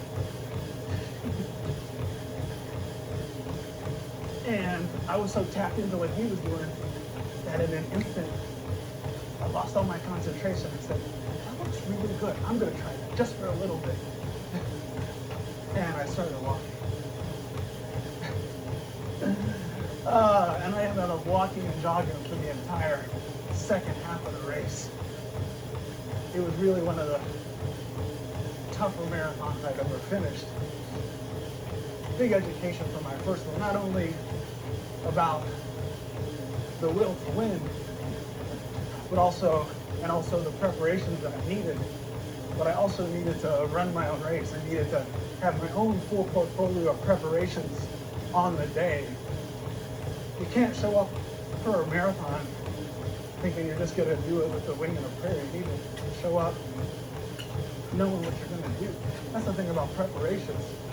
When you have it inside, I explained to you on our Foundations of Running journey there in South Africa, there in Kenya. When you have it inside, it's not about the watch, it's not about the weather, it's not about any other competitor in the race. Once you unlock that speed endurance for yourself, once you unlock that RPE6 for yourself, you have it inside like that metronome that I'm always talking about. That's why we're able to say, rocking, what's up guys? You jumping in? You ready? Let's go. Next year.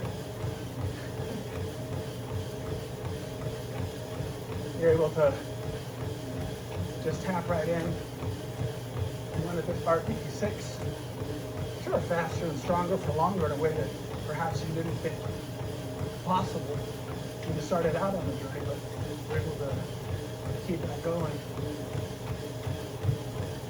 Okay. Let's keep it up.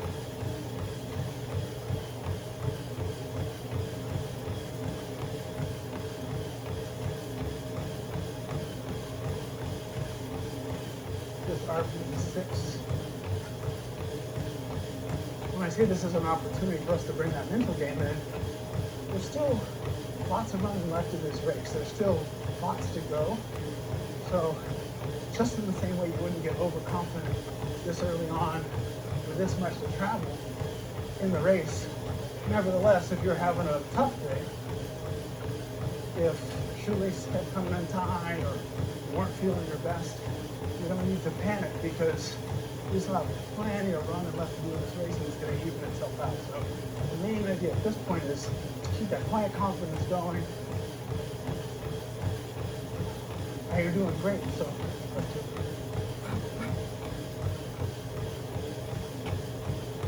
Let's keep this going. Great job.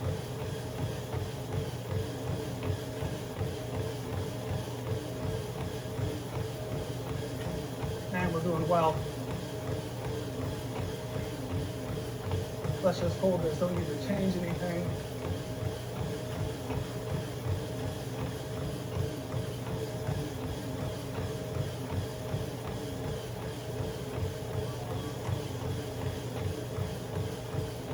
Bunch of different things are going to happen as we're looking ahead to the next segment as we approach the finish line.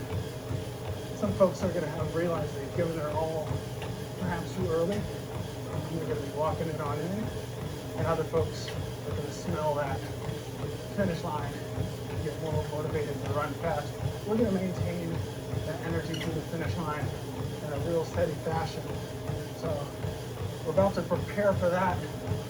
We're going to hold this pace. You're doing great.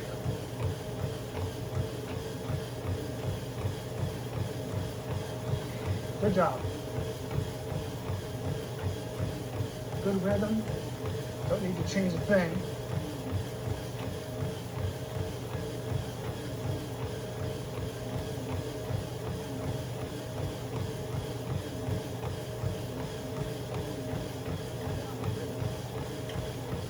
Seems like a good group as any. Let's go.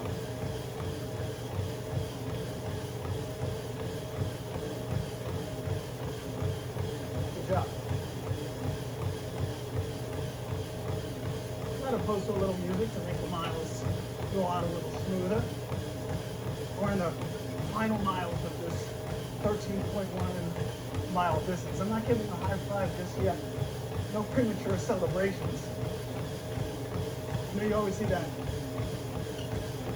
footage of someone who's celebrating a race too early at the finish line, and then the other person just sees an opportunity for a win and sprints past and throws themselves past the line.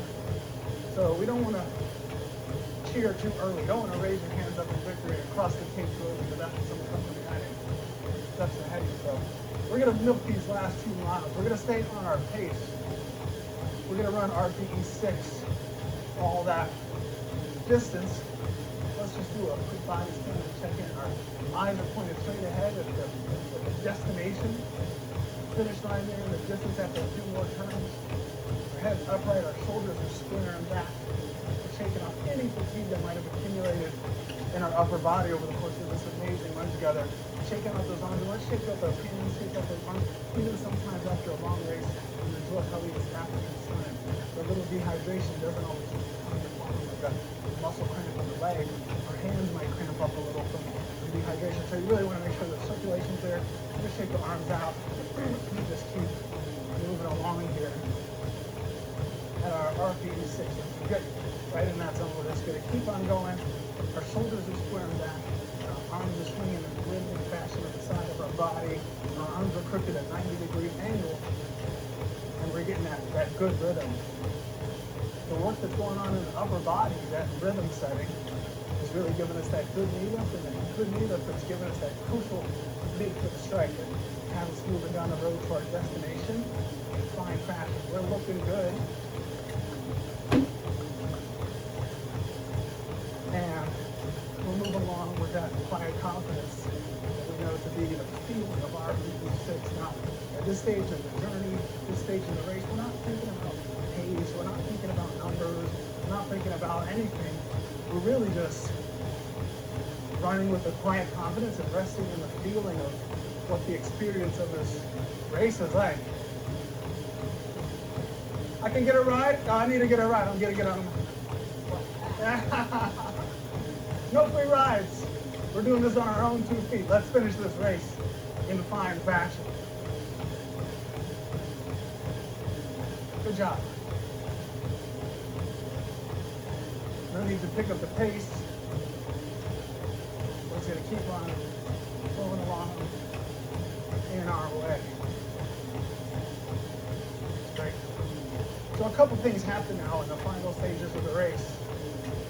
Some folks are going to slow all the way down, recognizing that their early excitement in their beginning stages of the half marathon perhaps burned up a little bit too much energy, and they have nothing left when it comes time to make it to the finish line.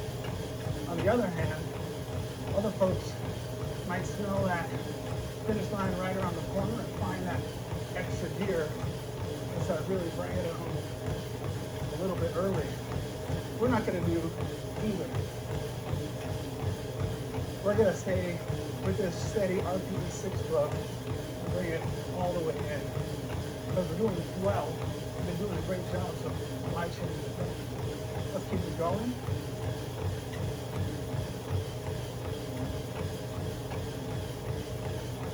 But, you gotta keep the mind tough at this stage. Even the bananas are looking good. I might just go and just get a whole bunch of things. I'm gonna wait to the finish. Gotta stay focused. I allowed myself one indiscretion and one, maybe 2 cups of a carbonated, caffeinated beverage, just to keep me going, keep my mind a little alert. That's enough, especially since we're staying focused and we're really looking for all the refreshments on offer at the finish line and after party.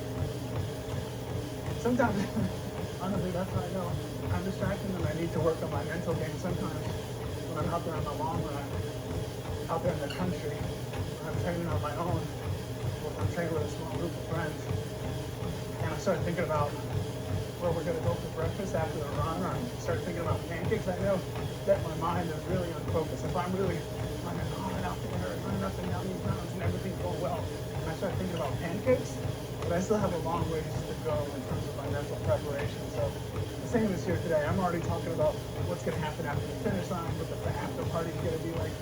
Let's stay focused on this experience right here. Let's stay focused on this moment.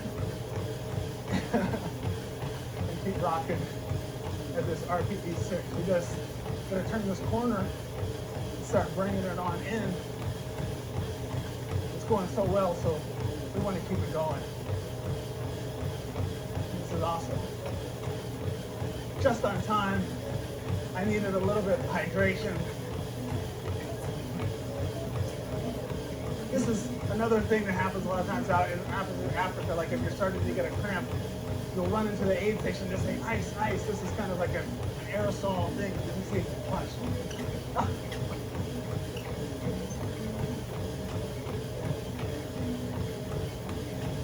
Asante.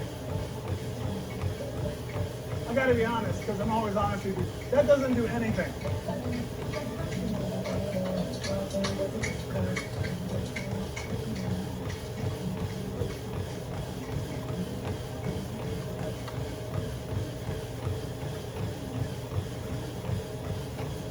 We can keep going.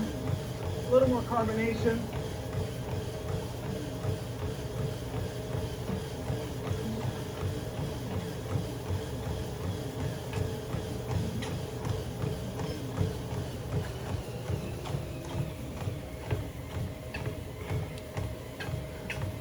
Running a race has you act in all sorts of ways that you can't do in your regular life. Like as soon as you drink your water, I always slam, like come down to the ground, like it's a big gesture. Just like we just passed the guy who's spitting water out of his mouth. Stuff you wouldn't do in your normal life. Like wearing all green outfit with really short shorts. Like so too on race day, you're out here and I'll go through and I'll grab some water and I'll slam it down on the ground like I'm making a statement with my cup of water. Alright, let's keep going. RPE 6.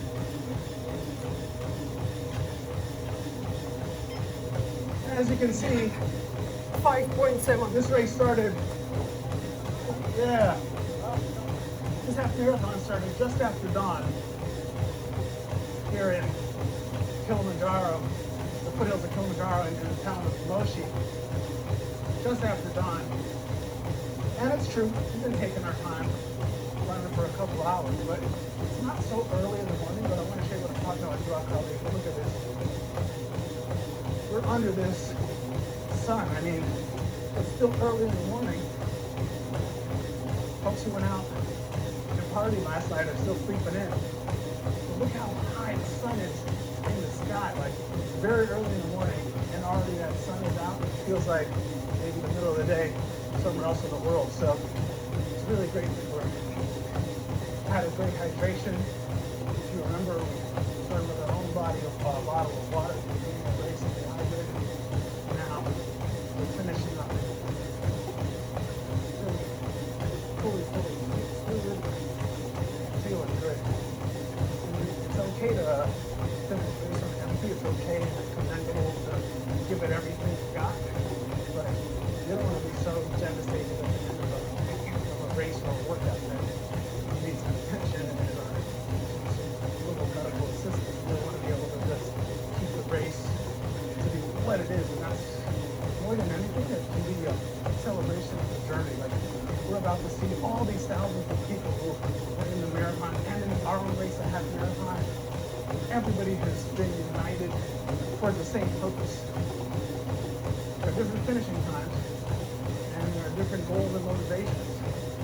And, you know, just in the same way that there's different footwear here, and everyone's got, or a lot of folks have on different outfits. There's some guys out here who are out there in an all green outfit with really short shorts on, you know. But we're all heading in the same direction. We're all unified with the same sense of purpose.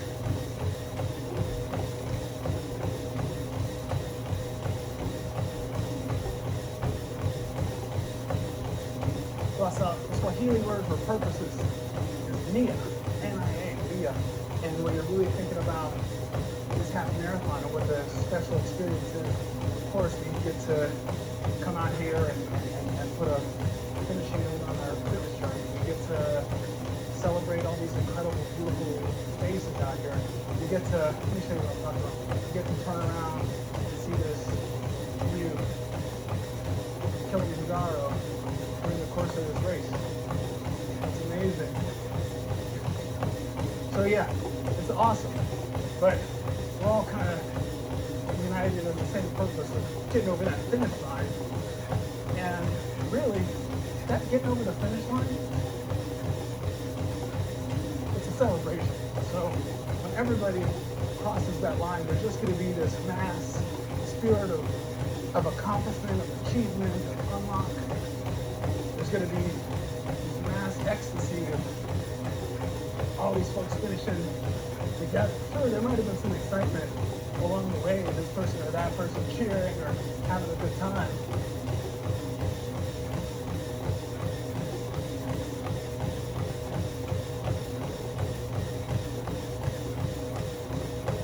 There might be this person, that person cheering, having a good time, but really now we're able to see this finish.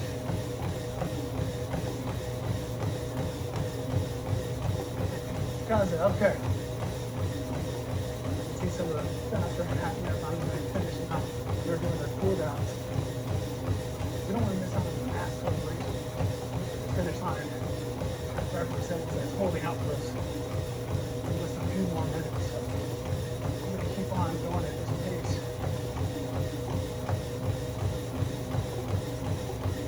Keep this going. Even from this far away, you can hear the roar of the crowd. Whenever you get to the end of a long race, this is kind of the beats that happen, the moments that happen where you can almost feel like the cheer of the crowd is pulling you on into the finish line. So if you're a little bit lacking in energy, pretty soon you're going to hear the roar of the crowd, and that anticipation, that excitement's going to pull us to the finish. Doing great so far. We're going to keep this flow going. This is RPE 6 in more than a time. It's a feeling. This is that quiet confidence for us to have gone down the road together for this Kilimanjaro half marathon. It's really one of the most unforgettable races I've ever been a part of. A mix of all the incredible competitors and spectators, but then these constant views of Kilimanjaro, Africa's highest peak of the tallest freestanding mountain in the world, all under this increasingly warm equatorial African sun. Jua Kali, that's what they call it here. Yeah, right? Jua Kali, right? Yeah, when it's bearing down on us like that, feeling it. So keep going all the way to this beautiful snack. It's just a few paces away, but sometimes feels like it won't get here soon. It will. Keep on going. There's this little hill that just went up, gives way to this long downhill thoroughfare with this tree-lined street. Shake that off, shake that upper body out, and really just let that stride open up, and really let that fitness thing go. When Chumai Kanga won the 1989 New York City Marathon coming from Tanzania all the way to take first place in the most glamorous, epic, most competitive marathon in the world, he said, the will to win is nothing without the will to prepare. The will to win is nothing without the will to prepare. And what he's talking about is fitness. This is the kind of finishing that, that fitness they go when that stride opens up. You can kind of just see that the body is just running on its own on the cruise control. We can provide this feeling all the way to the finish line. So let's just do that very thing. So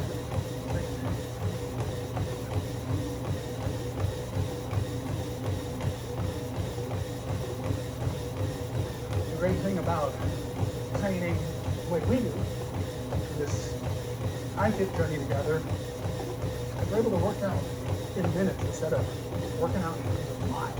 When you work out in minutes, your body understands on a lot of different levels, mainly awareness, the passage of time and how our own bodies move through that.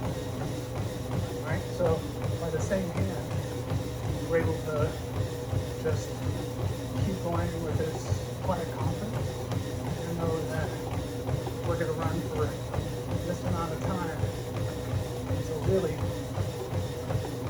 rather than worried about this mile marker, this kilometer marker, we know that we've done the preparation to train at this pace, to train to stay grounded in this place. So we're going to keep on going. -2. Oh, I am dying.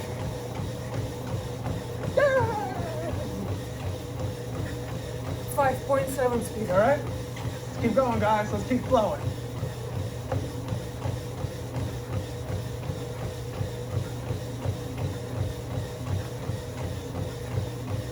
Now the finish line, taking off, getting that energy.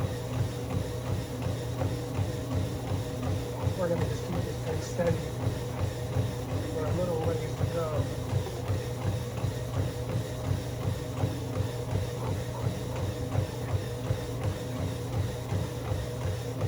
All right, here we go.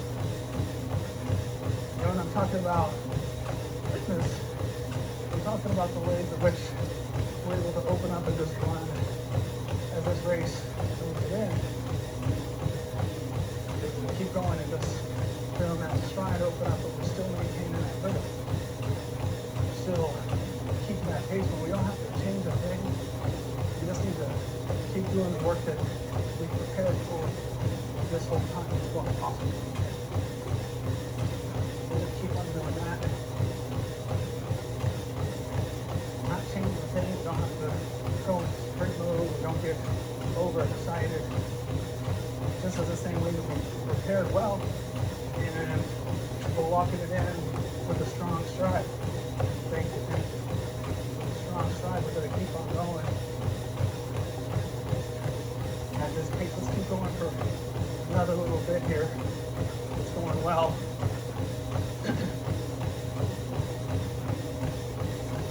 Here we go. Unforgettable. We could be forgiven for really soaking it all in now in the last few minutes of this race. When are we ever going to get a chance to just run an entire half marathon together with constant views of Kilimanjaro there over our shoulder? I'm used to 5.7 speed.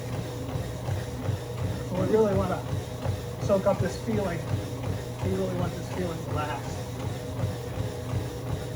I'll always remember running this breakthrough performance I had on my own in the marathon a couple of years back in Berlin. Even though my legs were tying up there in the end, I was tired.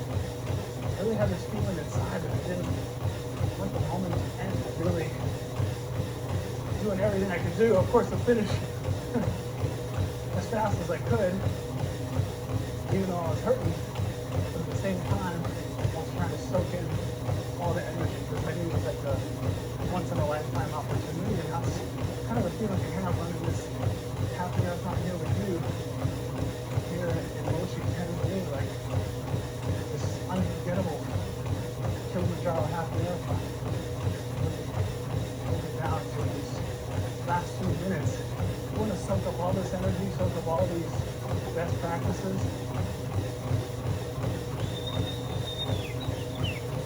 Okay. I'm starting to feel goosebumps. I'm starting to feel goosebumps on my shoulder knowing that the finish line is here. Don't get too excited.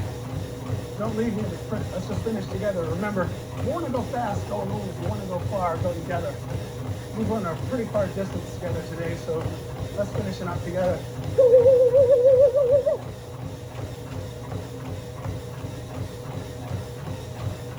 is awesome.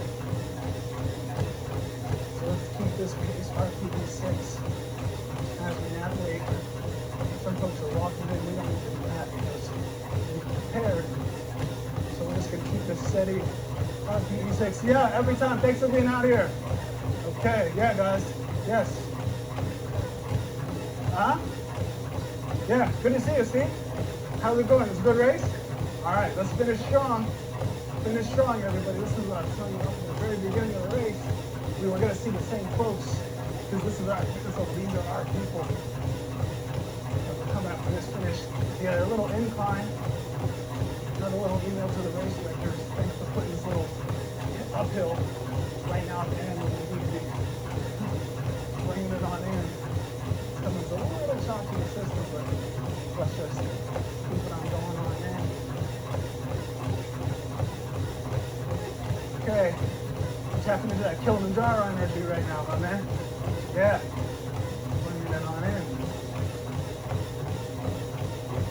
Great.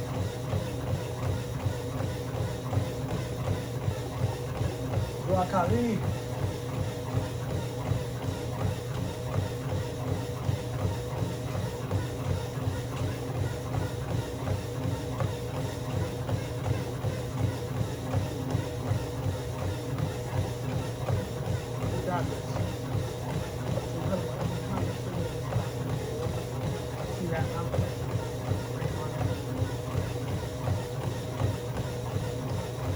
Still feeling good.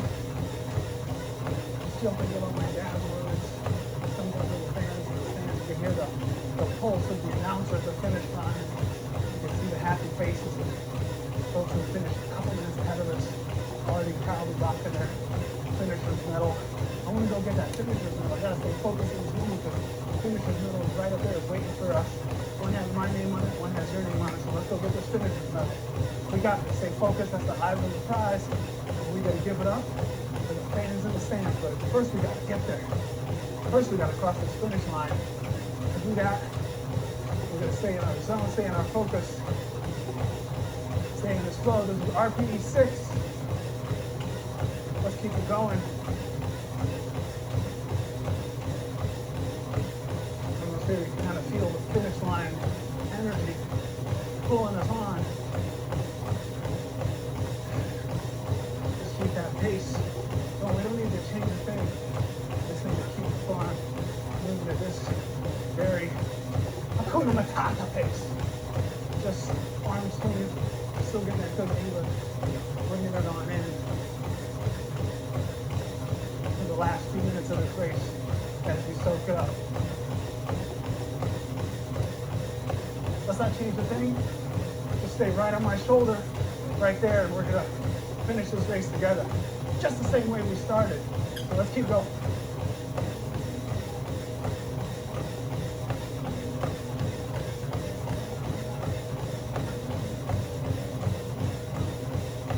We got a guy up here repping his culture full Masai dress.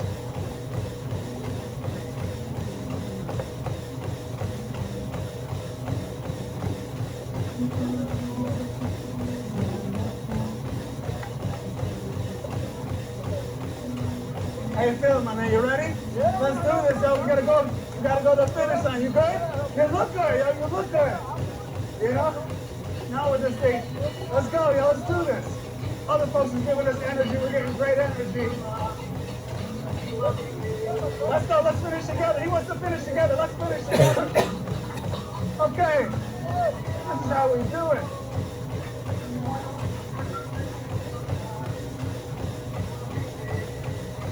We're coming up at our finish before we go in the stadium, right, bro?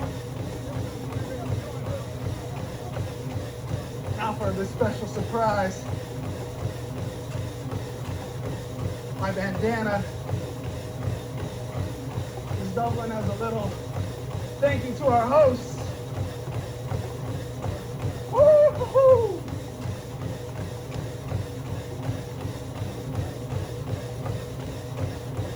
We're gonna finish this thing. Yeah. Yeah, let's interview. Let's do it. Okay. Yeah, we run together and do an interview. Let's do it. Okay.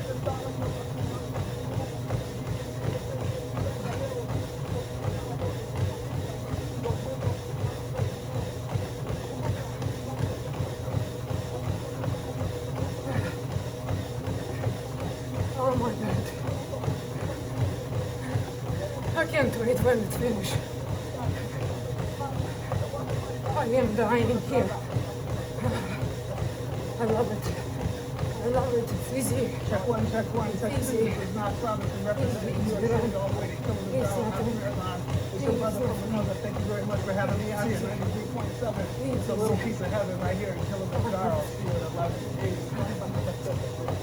No, I love it. I wouldn't be here without the beauty of the Tanzanian people. So thank you for hosting me and thank you for showing me your incredible country. I love you very much. I'm gonna see you at the finish line. Let's go to the party. All right, shout out DJ. Let's go. Okay, let's get ready to finish this race. We're gonna come on in here for another few minutes.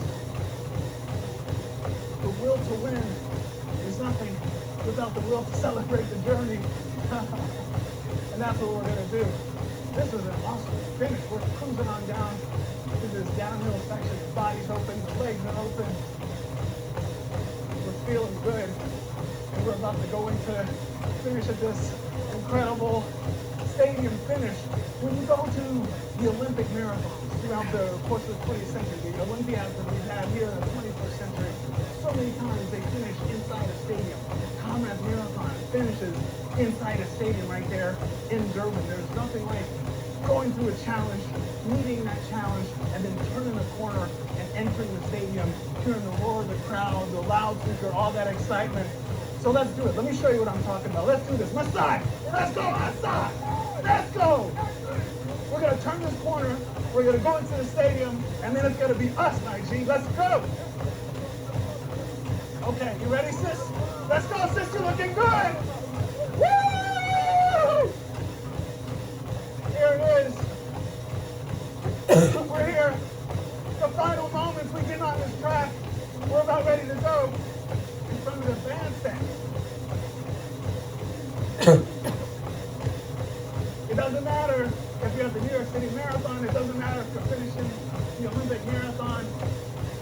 talking about something for the fans in the stands. This is what I'm talking about. Let me show you what I'm talking about. This is the fans in the stands. Thank you very much. Asante Sana. Let's hear it. Let's hear it. Come on. Come on. Come on. Let's hear it. I can't hear you. Let's make some noise. Woo! Let's hear it. Asante Sana. Woo! Yes, yes, yes, yes, yes, yes, yes, yes, yes. Yes, yes, yes. He's that number one in our hearts. Woo! Asante Sana. Woo! Yes, Lassa, yes. Yes, yes, yes, yes, yes. This is what I'm talking about. It's not just so much about the work. It's not just about the will to win. When we say the will to prepare, that means we're preparing for the celebration of the journey. When you turn the corner and enter a stadium, it doesn't matter if you're entering a stadium and you're finishing an Olympic marathon, or if you're here in the Kilimanjaro half marathon. The finish line is the celebration of the journey that we went on together. I'm gonna Thank you very much finish. for joining me. This is my celebration of this journey, and this is yours. I couldn't be more proud. Wait a You've second. done well. Look at that. Uh, I'm Knox Robinson. I'm your iFit trainer. This is the Kilimanjaro Half Marathon. I couldn't be more proud. I'll see you for the next adventure.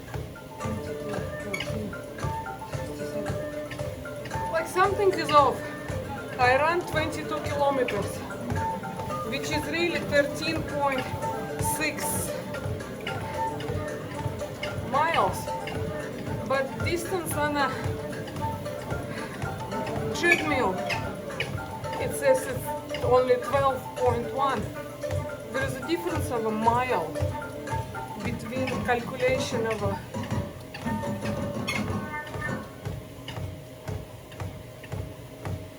on a watch and on a treadmill. I don't know. Oh.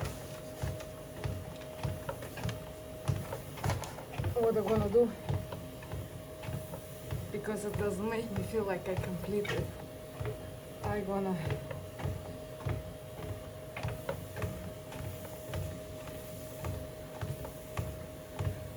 I'm gonna run for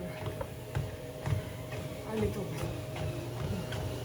At 5. I have 9 minutes. It's supposed to be a cool down, but I'm not gonna run longer than 9 minutes.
I ran at the speed of 7 for 1 minute.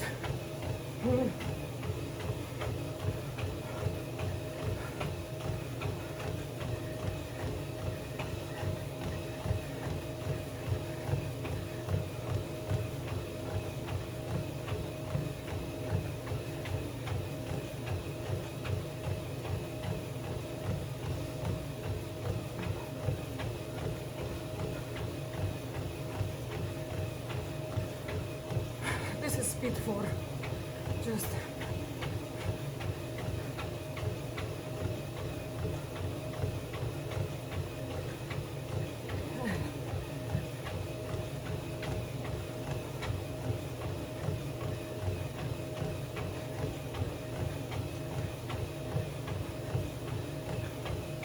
it says 23 kilometers.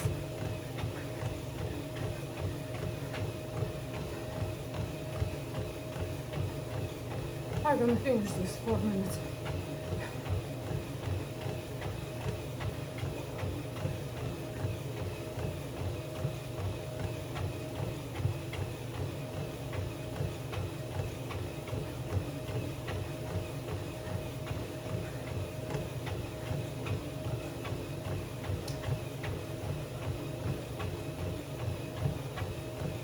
Okay.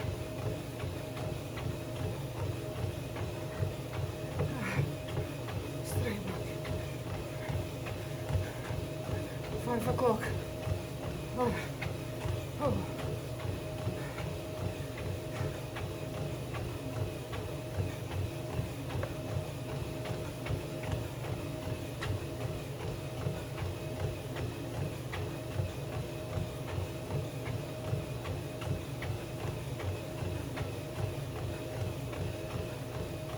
Under 3 minutes.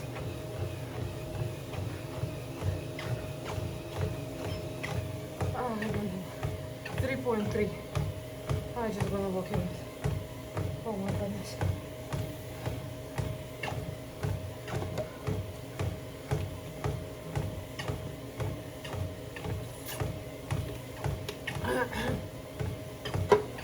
Oh.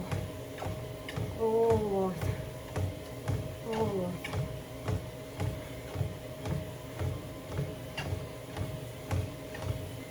Oh Jesus.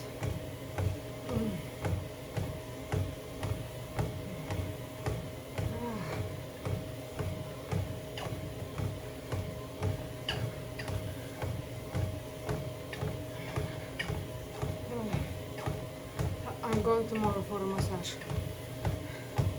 That's why I wanted to do long run today. Not on Sunday after. I want to be massaged tomorrow.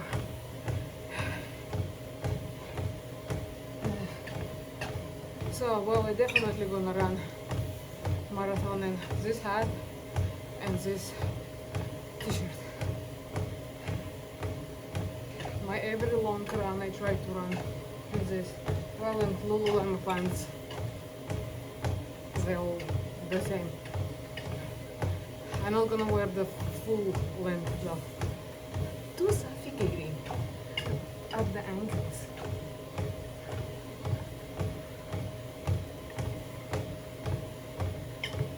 Oh, right.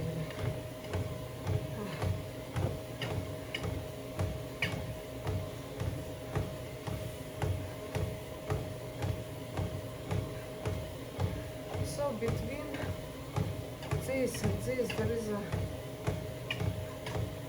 okay. Oh, okay. Alrighty then.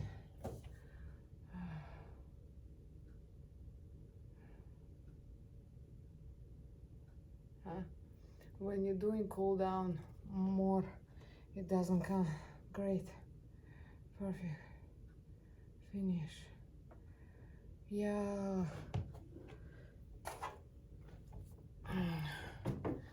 Видно, не видно. Can see. No. It is 23 kilometers.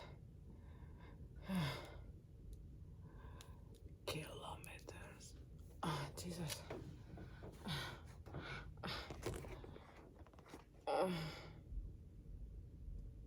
Yeah, I am in pain. 23.3.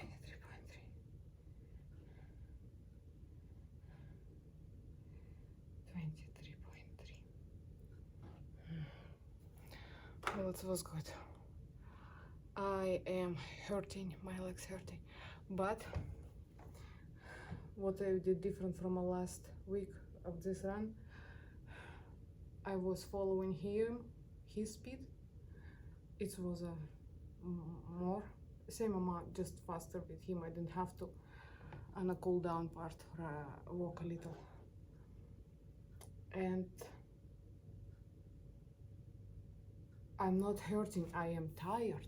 My legs are sore from tired, but I'm not hurting. I did hurt last time crazy, but this time is good. Anyway, it's good stuff.